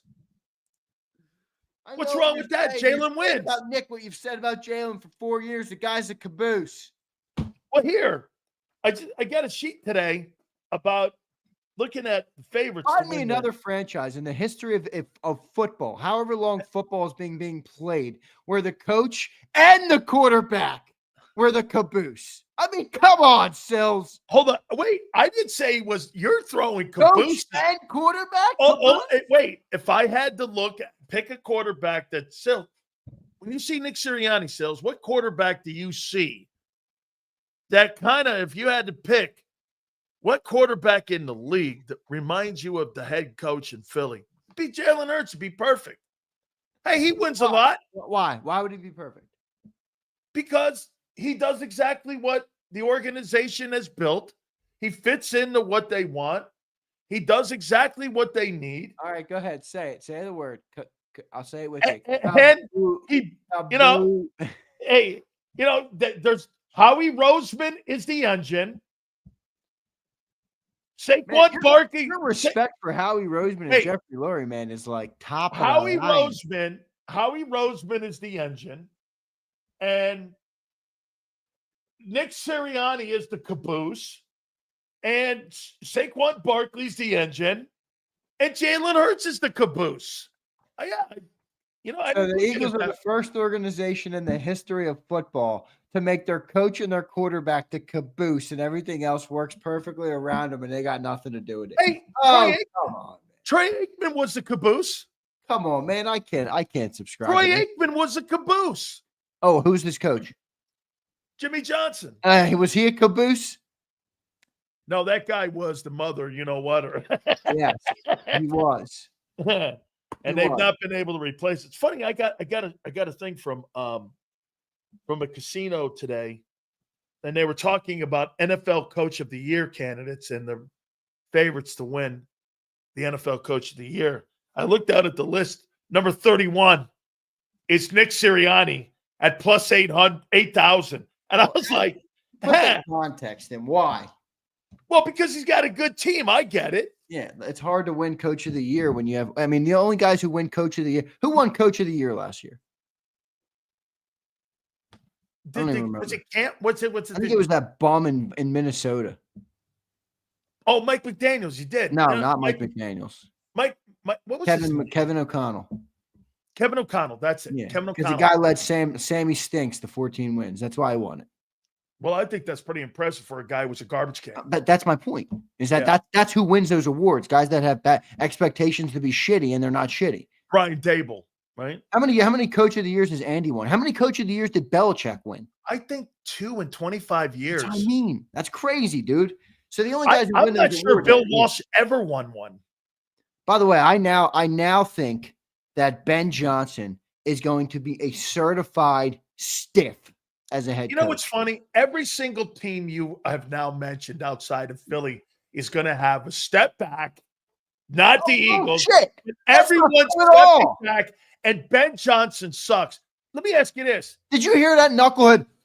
First downs and touchdown. I like explosive plays. That's it. I like explosive. That sounds like a guy who had how many picks did Jared Goff throw in that? He had Jamison Williams throw up. He liked explosive plays so much that they got blown out by the Commanders in the divisional round. How about this? Let me ask you this. Okay, so when that guy's in love with the wrong things. So when Ben Johnson was up in Detroit, you'll have to help me out here. Jared Goff, I thought he was just going up there to be a stopgap quarterback. They go up there. That guy's won 43 ball games, and he's lost 20. And he's thrown for over 4,500 yards, and he's put Detroit back on the map. And by the way, there was no culture in Detroit. Dude, do you know last time they won a championship? Oh, and you think that was Ben Johnson? That was Campbell. That was Campbell 65. Well, wait a minute. It's either this then. It's either they're going to suffer from losing a coordinator or they're not. Which is they're going to suffer. Okay. But Ben So Johnson, wait, the Bears won't benefit from that? Ben Johnson, the coordinator, is going to be different than Ben Johnson. Wait. Okay. Just like Nick Sirianni was when he got fired for being the offensive coordinator in Philly. And he also led his team to 2 Super Bowls in 3 years. Let's see Ben Johnson not do being that. the play caller. Who now cares? Here, okay, wait. No, that's my my point. Being the coordinator is different than being the head coach. This guy here, you're trying to tell me you don't think he had any kind of impact on the offensive output? I don't remember Matthews. I don't remember Matthews. Well, I am. He did have an impact 100%. because Jared Goff was thrown to the wolves because he was supposed to be a stopgap guy. Yeah, but not every it's a $53 million a year quarterback. Not every he saved. How do you say he didn't have wait? He had an impact, a massive impact on Jared Goff's career to be able to get a $255 million contract. Did he not? Let's say. I think he's going to be a good coach. I think he's going to benefit Caleb Williams. I think in big moments, he's going to make dumb, boneheaded plays that offensive minds love and fall in love with, and it's going to cost them games like it did this year. He had Sills. He had his wide receiver, dude, throwing the season on the line. They lost 25. Listen, not to make excuses here, and I'm not, but they lost 25 football players a year ago, and they were still able to get to the division round with all those losses they had back. They lose an 1,100-yard running back. They lose an offensive guard. They lose Aiden Hutchinson. Dude, nobody can survive that. And yet they did. Is that I don't think his priorities have straightened out since that game. You have to understand as an offensive mind that there's times to push and there's times to try and win the ball game. There's times to do things a little bit differently. He forced so many things in that game. And then he gets asked about the tush push the other day and he goes, yeah, I'm not a tush push guy. I like explosive plays. That's all the dude cares about. He's going to have a massive impact on Caleb Williams. He's going to have a massive impact in explosive plays, and they're not going to win dick. Okay, we'll see. I disagree. So how about this? So why, in your opinion, do you think Jaden Daniels takes a step back? Well, I think that the league is gonna have more tape on him a little bit. I don't think he's going to take a huge step back because I think the team is going to struggle a little bit because they set such high expectations for year one of being good. Being a good team in 1 year is a fun experiment. Being a continuous good team year after year is different. And it's a learning process for anybody, no matter how good you are, including people like Patrick Mahomes, Josh Allen, Joe Burrow, and the rest of them. So I'm not saying that Jaden's going to take a big step back. Actually, you could liken Jaden's year 2 to potentially Hurts's year 2 with Shane Steichen, which was very good because he had the continuity from the coordinator. My take on him is more that the rest of the league is going to rise up to where they were, and the expectations they set were so high for a team that was good in the first year being good that they're going to be hard to meet those expectations. And this is going to be a factor too. Yeah, and this is going to be a factor too, right? Yeah, you're playing really good teams now because you made it to the NFC Championship game, right? Yeah, like if they won 9 games last year, you're they'll probably improve on that again. But they come in, they win 11 games or 11 or 12 games. 12. I forget what 12, right? 12 games. They go to the NFC title game. Like that team is shooting for Super Bowl now. And you got a second-year quarterback where you're like, all right, like let's tame it a little bit, So I can see 10 wins for them this year. It's a great take by you, and I'll tell you why. See, the schedule is not going to affect the Eagles in any way. It may a couple wins here or there, but remember, their season now, Xander, is about postseason. And winning the East and being a team that's fighting at the end of the year for what? Home field advantage, right? That's what – and who cares what the number looks like, 12 or 14, right? Yeah. It's about being in the room for that. That's what they're looking at. They may – like, would you not agree with this? If the Eagles won 12 ball games this year, let's say they go 12-5, okay? And they win the East, they are – they'll win 13.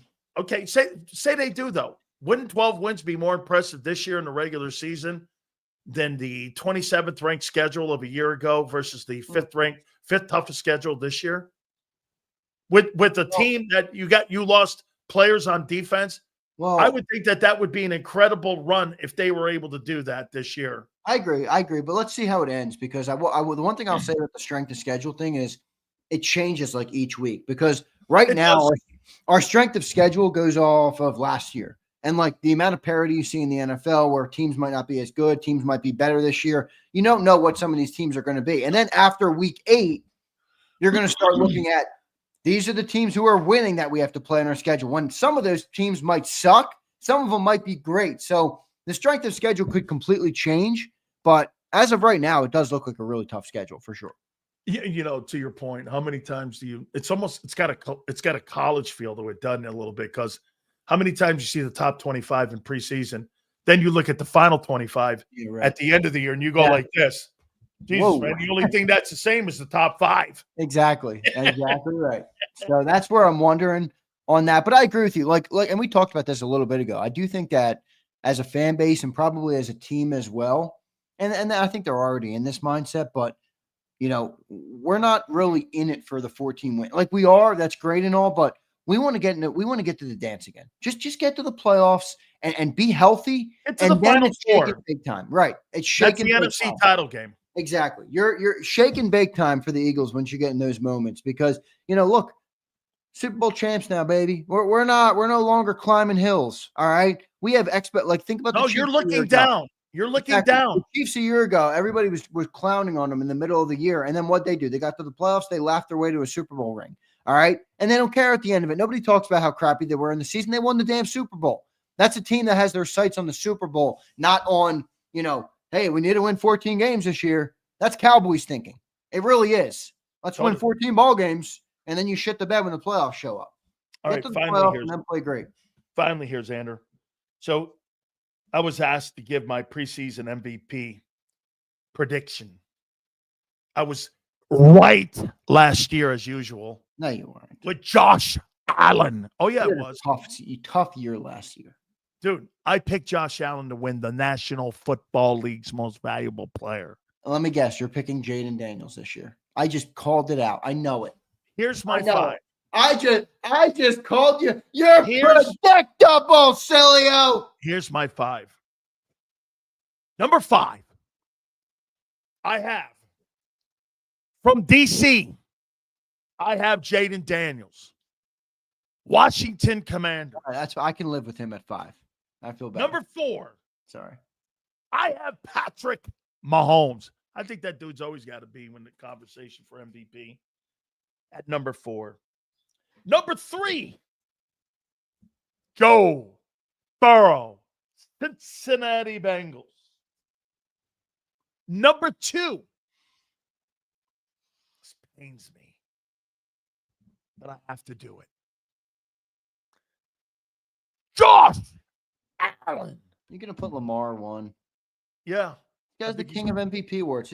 Man, Baltimore, enjoy it. You can have. I don't desire what you have at all. At all. This guy's the top of the MVP ranking every year. Who the fuck wants that?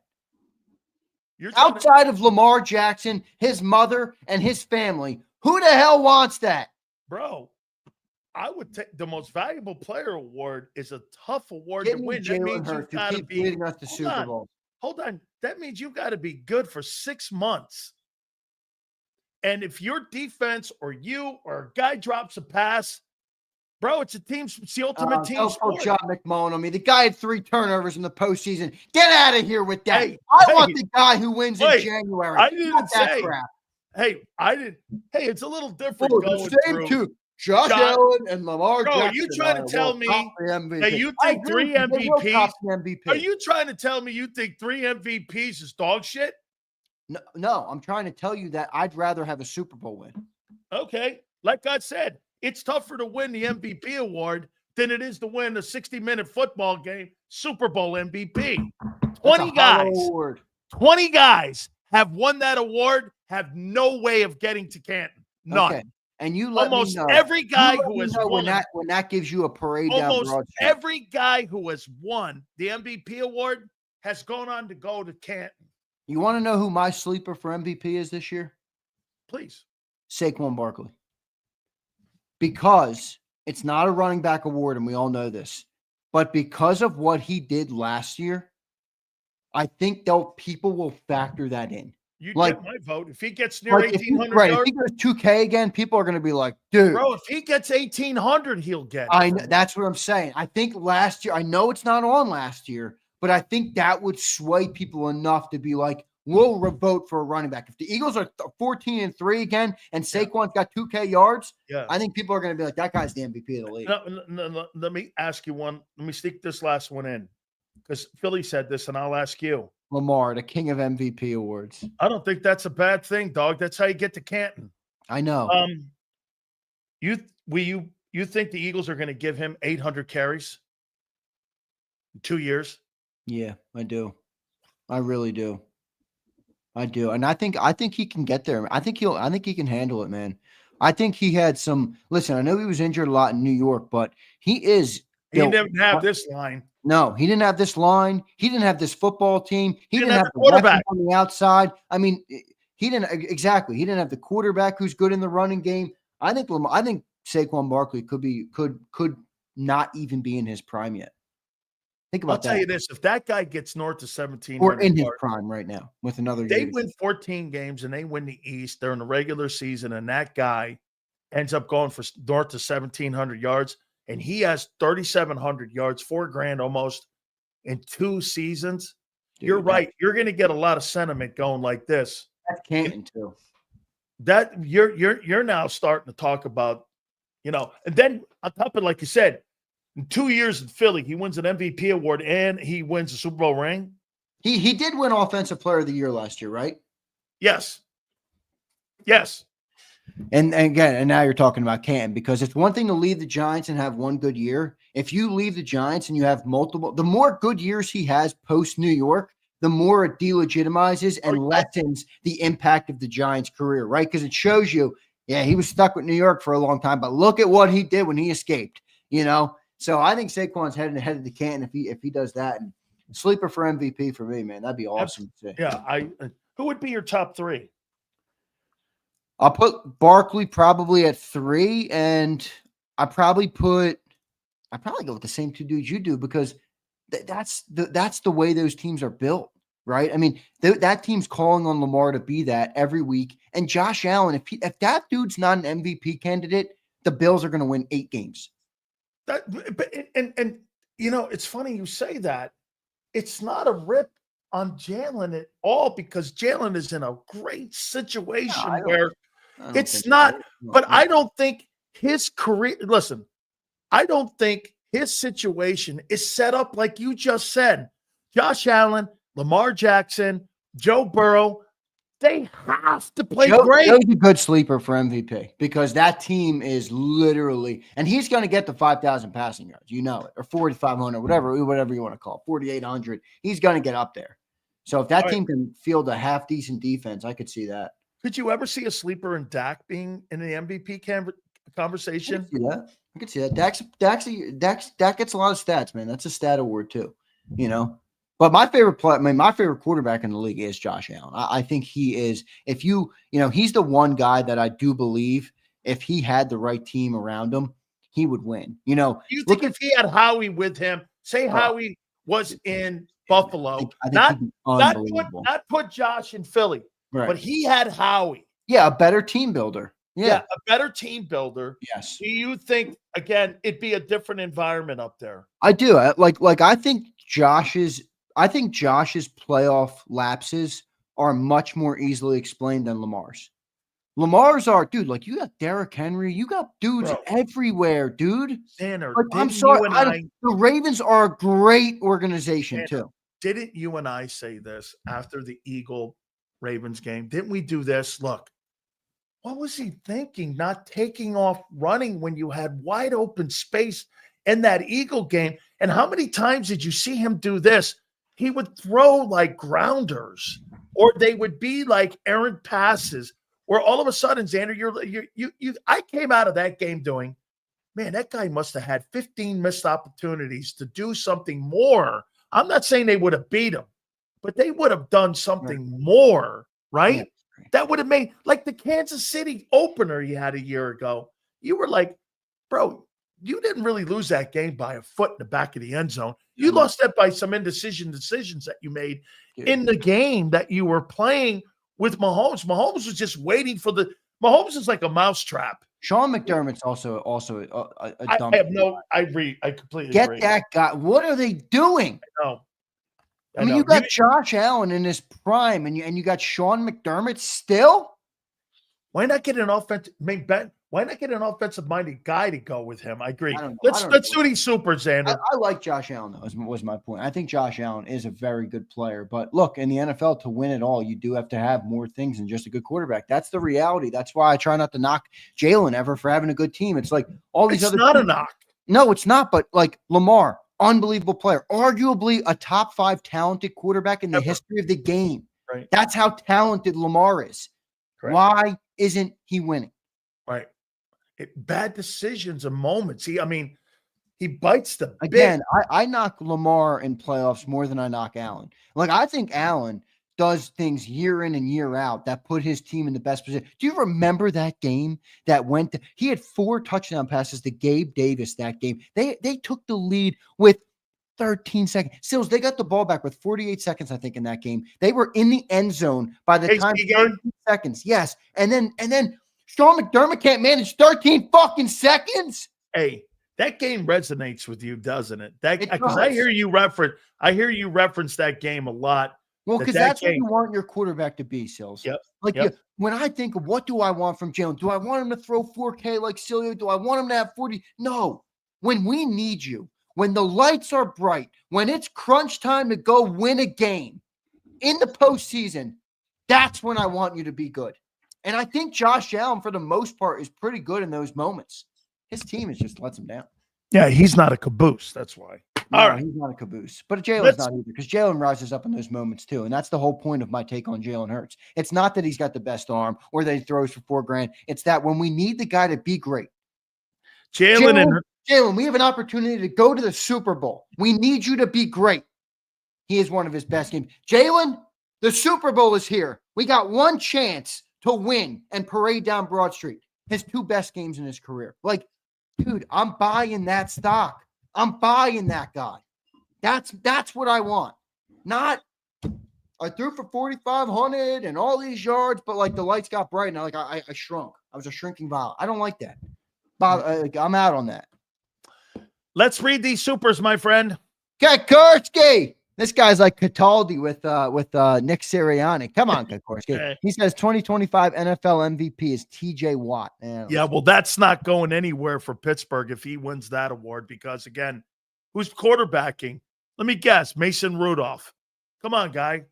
Steelers aren't going anywhere. They need to land Rodgers. And, Aaron, come on, Aaron. Make a decision here, dog. We've already named the Pope. Let's move on here. Prince checking in, member for 9 months. What up, Prince? Not Xander, speaking like the great Prince Swayze. You play to win the game. Super Bowl Sills, not MVP. Wow, Prince. The great Prince Swayze. You hear that, Sills? Yeah, MVP. Like I said, Prince. Terrible take. Terrible take. Nobody said you played the game to play for MVPs. You play to be great every day. Every week. Carrying your football team, not sitting in the back of the bus. Thank you, Prince. God. The quarterback and the head coach of the Eagles they're exactly like each other. They're cabooses. The first team in the history of football being played in American soil to have a coach and a quarterback who are a caboose. Yeah. Let Sileo sell you on that, everybody. Well, hey, I did. Even the organization doesn't think it. We're going to be so secretive. Because we don't want to show sipping your Kool-Aid. Hey, how about this? They don't. Hey, organization in the history of football. Wait a minute. We announced an extension, but we're not going to tell you what it is. Oh, okay. How do I know you really extended them? The first organization to have a caboose for coach and quarterback. How do you even know they really extended them? Every other team in the league. Every other team in history that's had success, it's all about the coach. How do you know? And how do you know it's all about bullshitting you? How do you know they're not bullshitting you? You don't even believe this. How do you know they're not bullshitting you? You don't even believe this. Man, unbelievable. They won't. Hey, we extended them, but I'm not going to tell you. Rashid says, I think Hurts, Sirianni, and the Eagles won 14 games, 22, 11 games with the 31st ranked D and multiple coordinators. No Saquon. Kibosh who? Okay. Sure. He's got a good point, though. Think about it. Everybody talked about Sirianni in the collapse in 2023, and he made a bad move if it was him to get rid of Sean Desai. But that team had the 31st ranked defense in the NFL. Look at what Joe Burrow's record was last year with the season he had, which was a historic season with passing yards and touchdowns and all these things. They won 8 ball games. You need to have a good defense in the NFL. Actually, you could argue 23 was a big success compared to what they could have done with a defense that was that bad. Well, I mean, the last 8 games, weren't they under 500 the last 8 games? Well, yeah, they were 1-7. They collapsed. I mean, I don't know. So what do you think they were? Do you think they were closer to being the 10-1 team? Or do you think they were closer to being a 7-10 team? You are what your record says you are. That's right. I forgot. Okay. They weren't good enough to win 14 games. That's why they collapsed. They were an 11-win team. Caboose. God. Yeah, the first in the history of football, everybody. Put it in the record books. Put them in Canton. Tell the story for all of time. This is the first football team ever, including Dak. If you go down to Pop Warner. Get this guy. If he's so great, why didn't you make him the highest paid guy? We don't know if they didn't. I'm calling bullshit. Okay, all right. Oh, hey, guess what? Nick. I'm more right because they're not going to tell you. He's no longer Nick Sirianni on this show. He's $19 million Nick. You know, that's bullshit right there. 19 milli Sirianni. I guarantee you. Hey, That's Howard, you're right. It's 13.5. I'm calling him 19 milli Nick. 13.5 over 3, not Lucius 5. Says, Xander, wasn't Jimmy Johnson also a CEO coach? He didn't call plays just like Nick. They just demanded excellence and held people to standards. Yeah, but he brought in he did all the personnel and stuff. Hey, dude. He did a lot. Lucius, he hired every single assistant. Yeah. They came from Miami. They were my coaches at the University of Miami. And every single coach and every single player that Jimmy created the value chart. That's where you got the value chart that Howie uses. Here, this is what I would say about this. Jimmy was the CEO coach in the truest sense of the word. Correct. Nick is a modern CEO coach where he doesn't have to manage any of the top stuff, just on the field stuff, not even personnel. How about this? Would this be fair? Jimmy Johnson was maybe Nick and Howie together. Yeah, exactly. Exactly what he was. Okay. That's exactly what he was. I'll buy that. Maybe even better than that, by the way. Dank Bird Gang says, people never got over Nick's first presser. First impressions matter. What happened to my camera? Huh. You all right there? Up in my back. Yep. Yeah, I agree with that. I think outside of Philly, Dank, I think that's a big thing. Do you really? Yeah, I do. I think everybody gets a little nervous though, Xander, when Yeah, but still, nobody knew who he was. It's one thing to be Ben Johnson. Okay. Everybody said, who the hell was Nick Sirianni? And then he introduced himself as a goofball. Okay. Ben Johnson was like, hey, this guy's a top coordinator, best offensive coordinator in the last couple of years. Different. Nick Sirianni was an unknown figure. He became known off being a goofball. Okay. $19 million Nick. Yeah, right. Okay. Super Bowl Nick. Yeah. Devin says, Doug had say in his bowl, Nick just cheers. Give me Doug.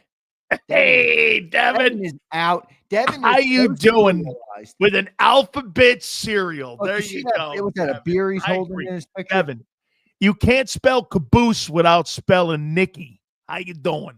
Devin Sileo. That's what I'm calling Devin from now on. The guy is so Sileo-ized, he can't see. That's why he's got the goggles on, Sileo. He can't see shit. He's so Sileo-ized. One of my favorite guys. JD3 says, J-Mac, we are so close to being flag football. Also, J-Mac, let's remove more physicality from the game. Banning pushing won't bring back the old days. Targeting and roughing the passer is what did it. Yeah, definitely contradictory. JD3. Well, okay, JD3. I don't think he's wrong with the flag football comments about. No, he's not. But JD3 saying, how can you say that and then advocate to get rid of pushing? Yeah, I'm not. But as far as I'm concerned, I don't give a shit about that play. The Eagles aren't great because of that play. The Eagles are great because of that line. I mean, dude, even Jerry Jones knows that. Do you really think the Eagles are great because of the tush push? Xander, do you really think that? No, but where I think John is wrong is like he acts like it has nothing to do with their success. Like, dude, it does. Yeah, like every time they have 1 yard, they get it. Like, they pick up 14 yards a game over it. Yeah, and 13 of them are first downs. Like, I'm sorry, but I don't agree with him on that front. You're right that the players are what make them a great team. No, but there are certain things that great teams do that make them winners. That's one of them. That's one of them. That's totally true. Kyle Kokorski says, Stills, Eagles coaching staff is 2.5 men. Kyle, I love you, man. You're such a great take. Kyle, I love you and all, but man, what a stupid take. Awesome, man. Great take. Thank you very much for the supers. Kyle's the kind of guy who gets in his car and arrives safely at his destination and says, "Oh, thank God I got a nice car. It took me to my destination." Who the fuck drove it, Kyle? Hey, yeah. Nick drives nothing. Yeah, he Nick does. is in the back of the car. Yes, he does. He's the pilot of that Lamborghini. He's in the back seat. And he is the pilot of the Lamborghini. Depending on who the coordinator is, that Nick is at the behest. You know, his career is in the hands of his coordinator. It is. Yeah, okay. The destiny of his career every year is in the hands of a coordinator, whether it be Desai, Brian Johnson, whether it be Kellen. Look at this. Look at this comment from my man Leon Banks, man, making us walk down memory lane here. Legacy is everything. Imagine if McNabb won all 5 of those NFC title games and went on to win those Super Bowls. Sucks we didn't invest in offense. He'd be revered more than Montana.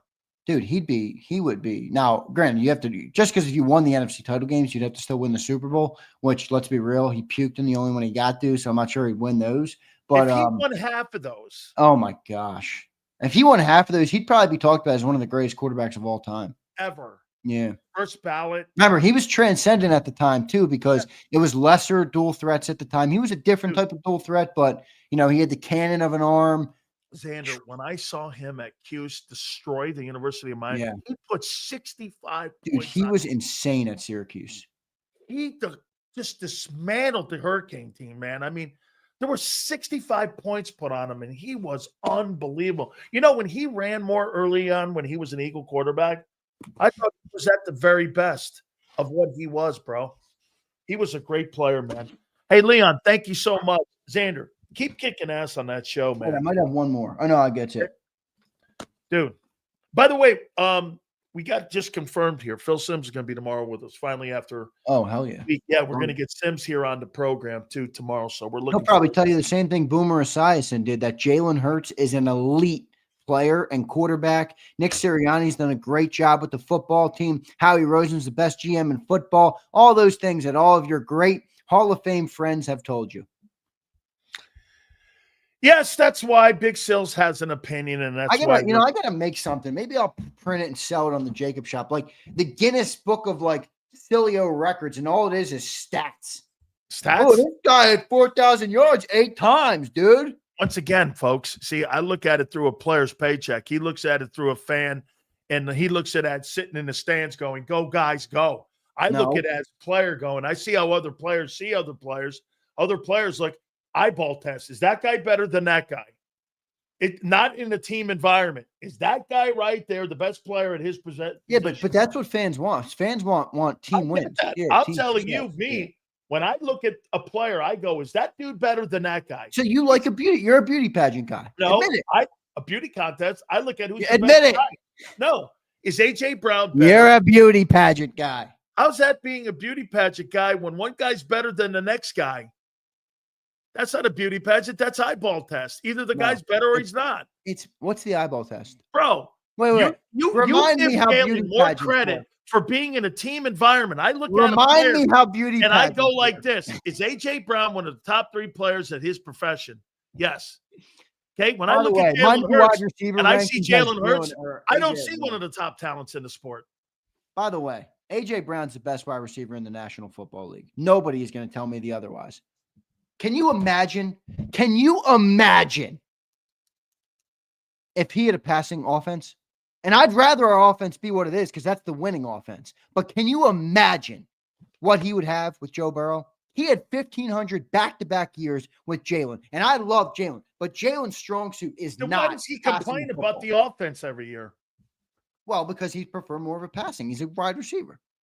But imagine the numbers Let he me put ask you up. one last thing He is here. unguardable. You think he complains more, but yet settles and says, "Shit, we're still winning, so I'm not going to mess with it." Dank says, what do we have to imagine? Dank, CeeDee Lamb had 147 catches in one football season. Matter nothing. AJ Brown's never even had 100 in Philly, I don't think. Yeah, or maybe like 102. It was like that. That's what you can imagine. Imagine 150 targets for AJ Brown. He'd have 2,000 yards. Sills is the best booking agent I've ever seen. He knows every. Hey, get this. Well, Brian, you want to know my booking technique? I'm laying in bed, I'm watching TV, and I text Boomer Esiason and I go, "Can you come on tomorrow?" Yeah. So, Xander, does that make me a good booker? I don't know. I text people every day. I asked them to come on the program. So, hey. Brian, he does not have a booking agent. All right. I know it might seem like he does, but he doesn't. I know. And by the way, it will remain, Xander, just so you know. Remember this, folks. All the A+ guests come here and nowhere else. Hey, no. Wait. I do another gig now, but no, we will never put on A+ guests anywhere else. They only come here because, you know why? Because of you freaks. Oh, and by the way, what about George Soros? I didn't know that. I'm surprised you didn't know that. I didn't know that. So no wonder the takes are shitty over there now. Well, yeah, I don't know if they've called him directly about sports in Philadelphia, but yeah, that guy's Hey, last one, Xander. Get this. Protector of the year. Here are my candidates. You want to hear them? Yeah, they should back give Lane Johnson about 6 of them. Number 1 is Lane. Me too. Number 2 is Malata. Number 3 is Dickerson. All right, keep going. Number 2 is Penei Sewell. Number 3 is Jordan Mailata. Number 4 is Creed Humphrey. And number 5 is Frankie Ragnow. Those would be my 5 guys, but I got 2 Eagles in there. I got Mailata. Imagine this. You guys got 2 OTs. You could put probably Tristan Wirfs in there. You could probably put a couple other guys, but there's some good. I would put Landon on my list too. He's so violent with the way he does it, man. I got 6. I got Tristan Wirfs and I got Landon there. Yeah. I think that kid's probably good. That kid, I mean, between Jordan Mailata and Tristan Wirfs, I mean, those are the 2 best left tackles in the sport. Make sure you check out Xander and Big John each and every single Monday through Friday for Birds 365. Xander, great stuff as always, bro. This was fun. Appreciate you, Sills. Great segment. Appreciate everybody back here. Good stuff. Good stuff, Sills. You bet. Thank you, Z. Appreciate it. We'll catch you tomorrow. That is our guide. Hey, got to take a time out here. Guys, our friends at Morgan & Morgan. Over $30 billion recovered with our friends. And the number 1 injury law firm in America is Morgan & Morgan. Thousands of attorneys from coast to coast are there battling with families, making sure that settlements are not going to be undervalued and making sure that insurance companies are not going to take advantage of you. That's not what Morgan & Morgan is about. Again, if you ever injured, do me a favor. Please check out our friends at forthepeople.com/Big Sills or Pound Law 529. That's forthepeople.com/Big Sills or Pound Law 529. And do me a favor. You tell them Big Sills sent you. This is Eric. When he got injured in a car accident, he called Morgan & Morgan. He not only gets a lawyer, he gets trial lawyers like Sam and Jessica, who are in it to win it. He gets his own investigators with briefcases, leather ones. And if you ever have questions, our customer service folks keep things rolling. Injured? We're your army. Morgan & Morgan, America's largest injury law firm. Your financial future is on the line. Are you ready for what's next? At Leone & Company Wealth Management, we help young professionals, business owners, and pre-retirees navigate the complexities of building and protecting wealth. For young professionals, we'll help you grow your wealth, plan for your future, and make the most of your hard-earned dollars. For business owners, we provide strategies to protect your company, manage risks, and create a lasting legacy for both your business and personal wealth. For pre-retirees, we'll design a plan to secure your retirement, ensuring you can live comfortably and confidently in your next chapter. Whether you're just starting out, managing a thriving business, or preparing for retirement, we're here to help you take control of your financial future. The first consultation is on us. Get the advice you need without the cost. Let's make your financial vision a reality. Take the next step. Scan the QR code to schedule your free consultation today. And of course, go Birds.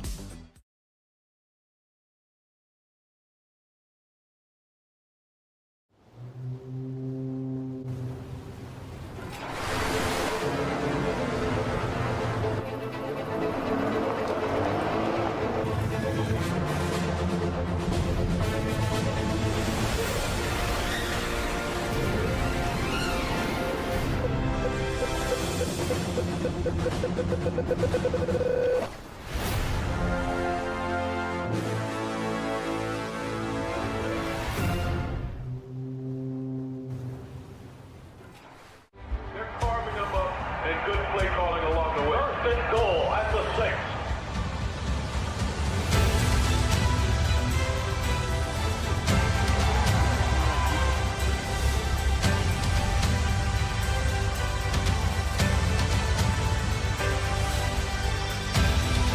On the field of life, First Trust Bank is there for you Champions on 3. 1, 2, 3. because Philadelphia dreams deserve a Philadelphia bank.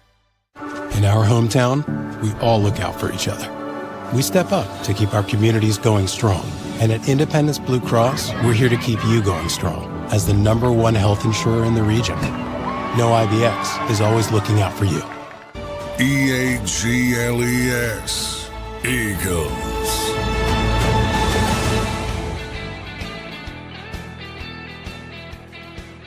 Big Sills, do me a favor, hit the like button, guys. Thank you guys so much for coming aboard, and thank you for all the supers today, by the way. Hey, Pat McAfee getting on Tom Cruise. You know me, I like guys who, and from what I understand, because I've talked to Pat, and I asked him, I go, who made the call to get Tom Cruise? He goes, well, who makes calls to get on your program? Somebody was bringing up best show booker, and I go, well, I do. He goes, me too. So I guess he got in touch with somebody over with Tom Cruise's folks, and he actually gave me a connection. And that's kind of what I do. I call my friends up. I'll share a number here.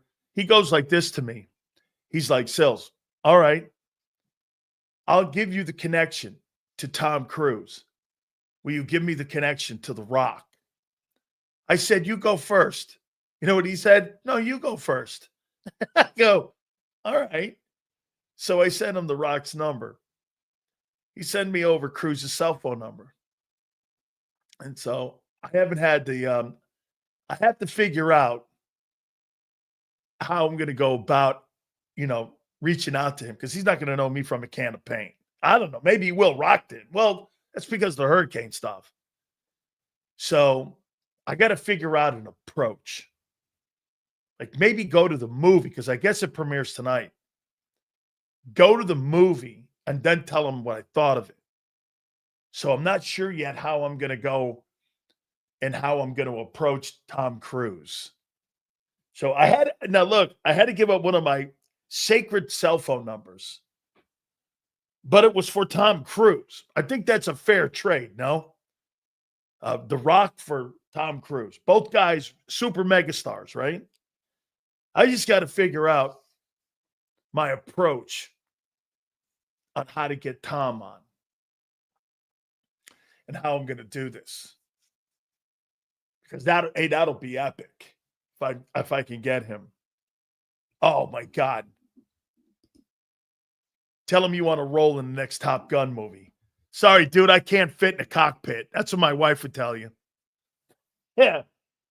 Hey. Okay. I don't think I can fit in a cockpit. So I mean, I'd have to be a guy on the deck. Denny, I did this earlier. I'll say it again. Jim Irsay was a flawed man, but we're all flawed. Get this, Bruce. Wait a minute. Where did I see that? So what? Who gives a shit what his religion is? I don't. Still's Impossible. Hey, my wife will tell you that's a hell of a movie she sees every night. Still's Impossible. I love that. Yeah, I mean, so what? I don't give a shit he's a Scientologist. What's that got to do with me? Well, hey, so what? I love his movies. You think I sit there and I judge what kind of guy he is over his stupid religion? Or I shouldn't say that. Over his religion? Hey, dude, I believe if you believe in God, whatever that God looks like, that's how you dissect things. I'll never rip another dude for his God. You know? I don't rip people for their gods, how they pray. It's not my deal. It's totally not my that's not how I roll. I don't give a shit about that stuff. I don't care what your politics is. I don't care if you're Republican, Democrat. If you're an asshole like M. Reyes, I have to determine whether or not I like you. And I happen to like this guy. Still dropping down from the ceiling to talk shit about Nick Sirianni. Who? Oh, yeah. The caboose. Yeah. I love Ocean City, Maryland. My aunt took me there years ago when our Uncle Jim was alive. I took her to his place, man. It was a great place. And then when I went to Maryland, my first year, I had a fun time at Ocean City, Maryland. That's such a great. I don't know if the boardwalk is still the same. Is it? Get this. It's a fake religion he's in. So I like him because of his movies, not because of his religious persuasion. I don't care. Oh, that's awesome, Ethan.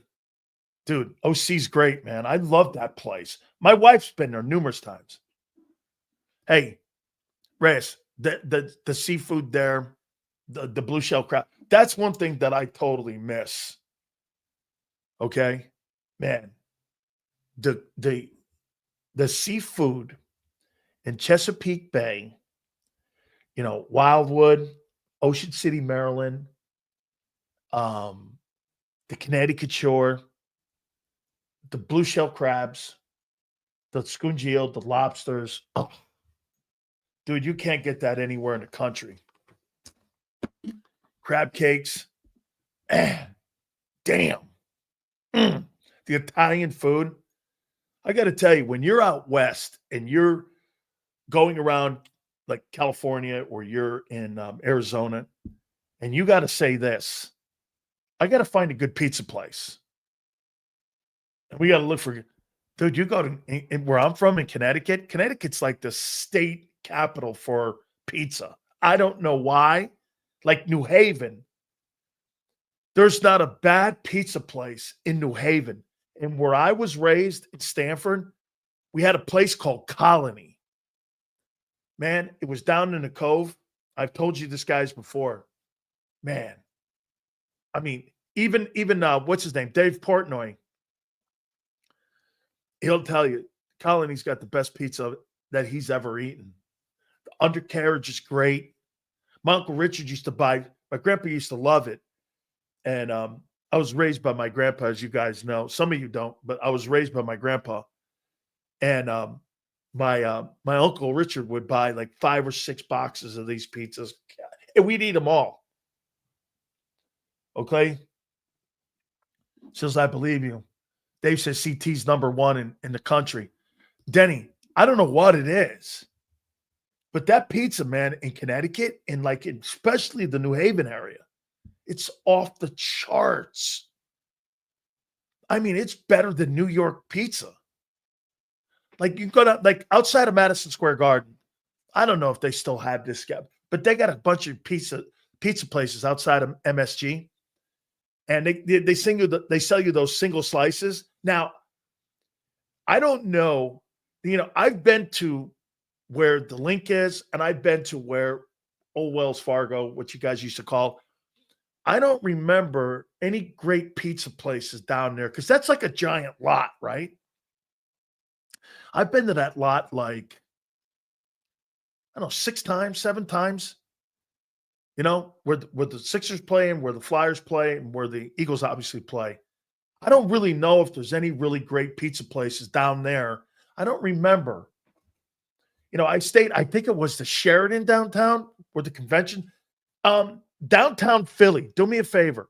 What's the hotel? Is it the Marriott?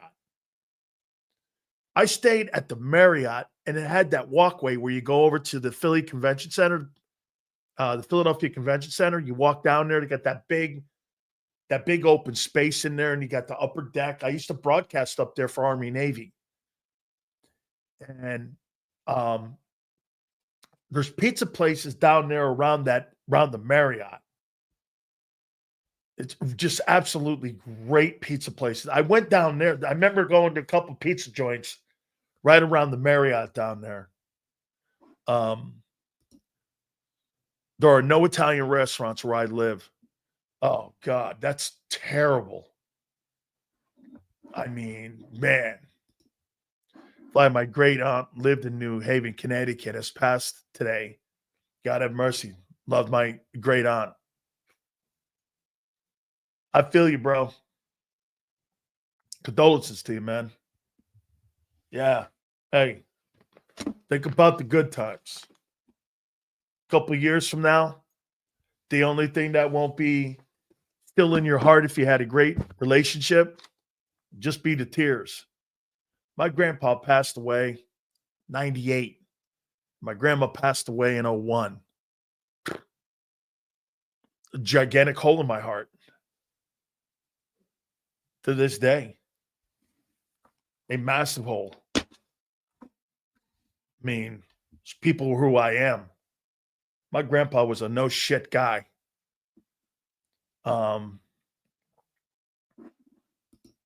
Yes, my grandfather, the people who raised me were my grandpa, my grandma, my aunt, my Uncle Richard, my Uncle Chuck, my Aunt Nellie, my Aunt Jenny, my Aunt Fran. Let's see, the Rhodas. They raised me. And get this, it's not a sad thing. I would never change my life for anybody. I had the greatest love and still to this day. So it was like, you know, those folks were my parents. So, I mean, yeah, I would never want it any other way. I couldn't have had better parents. Let me tell you something, Sue. My grandmother, when she passed, she was the Italian Betty Crocker. My wife makes awesome meatballs that she learned from my grandmother, and also my aunt make the same too. Man, my grandmother made the greatest food on the planet, like stuffed lobsters, the fish she would make on like Christmas Eve. Holy cow. I never ate out at a restaurant. We ate high-end food at my house because we caught it. My grandpa was a fisherman, and I used to go fishing with him. And we were lobstermen, actually. So from the time I was 12, 11, my cousin Kevin too. From the time I was 12 until the time I was probably 20, 19, I used to go on the boat with my pop during the summertime. We would start, I think, like around May, somewhere there in May. And we would go all the way to the end of October, and we would lobster. My grandfather had about 250 lobster pots. And my grandfather, we would lift them every other day. Every other day. And we would get, I don't know, we'd get lobsters, and inside the pots, my grandpa, man, handmade these pots, which is crazy. My grandfather handmade 250 pots by himself. He would make more and sell them. And we would lay the lines out in Long Island Sound, and we would lay them out, and we would line them up with the Trade Center buildings. My grandfather would lay all those lobster pots out in the water, and if they ever got caught on rocks, you got it. I used to jump off, have to go down about 20 feet, and I'd have to unhook them from the rocks because they would get caught. The ropes would get caught. So I'd go down with a snorkel, go down and get it. And then we had moving sandbars out there. We would go clamming, me and my cousin. I must have did that for about a decade with my grandpa. Yeah. And we would lobster every other day. Man, it was backbreaking. Holy shit. We get up at 4:30 in the morning. My grandfather had an old Impala. He hollowed it out, took all the back seats out, and we'd have all the fishing gear in there. We'd have the bait. We go out there from 4:30 in the morning to 4:30 in the afternoon. And we would just lobster. We would fish. I was raised by a fisherman, and he was a fireman too. Yeah. Holy cow. Then we would catch those. We would sell them, but we would keep them. We'd keep some for ourselves. And my grandmother made these insane Italian meals. I mean, the lasagna, the spaghetti. I mean, when my wife first got to Connecticut, my grandmother used to have, it's funny, because back then she didn't have these, like, it wasn't really a hairnet like a shower, but it was something like that. It was a food cover. My wife or girlfriend then, Kim, she never ate meatballs like these. She's sitting there and she looked at my grandmother. She goes, "Hey, Grandma, do you think I can have those meatballs?" My grandma was like, "Yeah." And sure enough, my wife started eating those, and now she's a savant at making those. Absolutely incredible. Yeah. Just tremendous food. I mean, and then if you ever went to my relatives did the same shit. It was just incredible. I mean, when I was raised, we never went out to eat. I don't ever remember going out to eat. We would go over to our cousins' houses, or we go over to my other aunts' houses and our other relatives. We never, ever. I was talking to my aunt about this the other day. We never went anywhere other than our family. I mean, never. I always went to the Bacuzos, the Rodas, and the Silios. That's our family. Oh, tremendous times with all my cousins, Italian food, summer, July 4th. Tell you what, I'd never want to be raised anywhere else but where I was. I had a great childhood. Again, there was bullshit beginning, but I had a great time with those folks. Oh, man. Living where I did then, I grew up then, went to Catholic High and all. It was just fantastic. And I miss that food. Like, you don't get Italian food like a lot of other places like you do on the East Coast. And hey, how about this, man? This guy's talking. How many do they still have this when you go to Chesapeake Bay Beach? I don't know. You have to walk out because I know this in Cape Cod, you have to do this. You have to walk out like about 2 miles. I know people that take Jeeps before they can get to the ocean. I know down like in Chesapeake, like on the Maryland shore. My wife was raised down in that neck of the woods too. Wild horses used to run around there. Absolutely insane. Seals, during the summer, my grandfather made me work with him, the family roofing company, 10 years old when my brothers and sisters moved from Houston to Amarillo in 99. No joke, roofing. Absolutely. I did that a little bit too. You would put that black tar on the roof. Holy shit. Is that a rough job? Or you would put that silver stuff on top. Man, what an absolutely tough job that is. And you're burning your wazules off. Right? Exactly. Connecticut, Massachusetts, Maine. Don't know how, Ray, don't know how to cook Italian. Hey, Brian, I'll tell you this, man. Connecticut, Massachusetts, the Jersey area, even Pittsburgh, they got great Italian restaurants. I would say this. What the best Italian restaurant in South Philly is what? I'd want to go to South Philly because that's where the paisans are. What's the best Italian restaurant?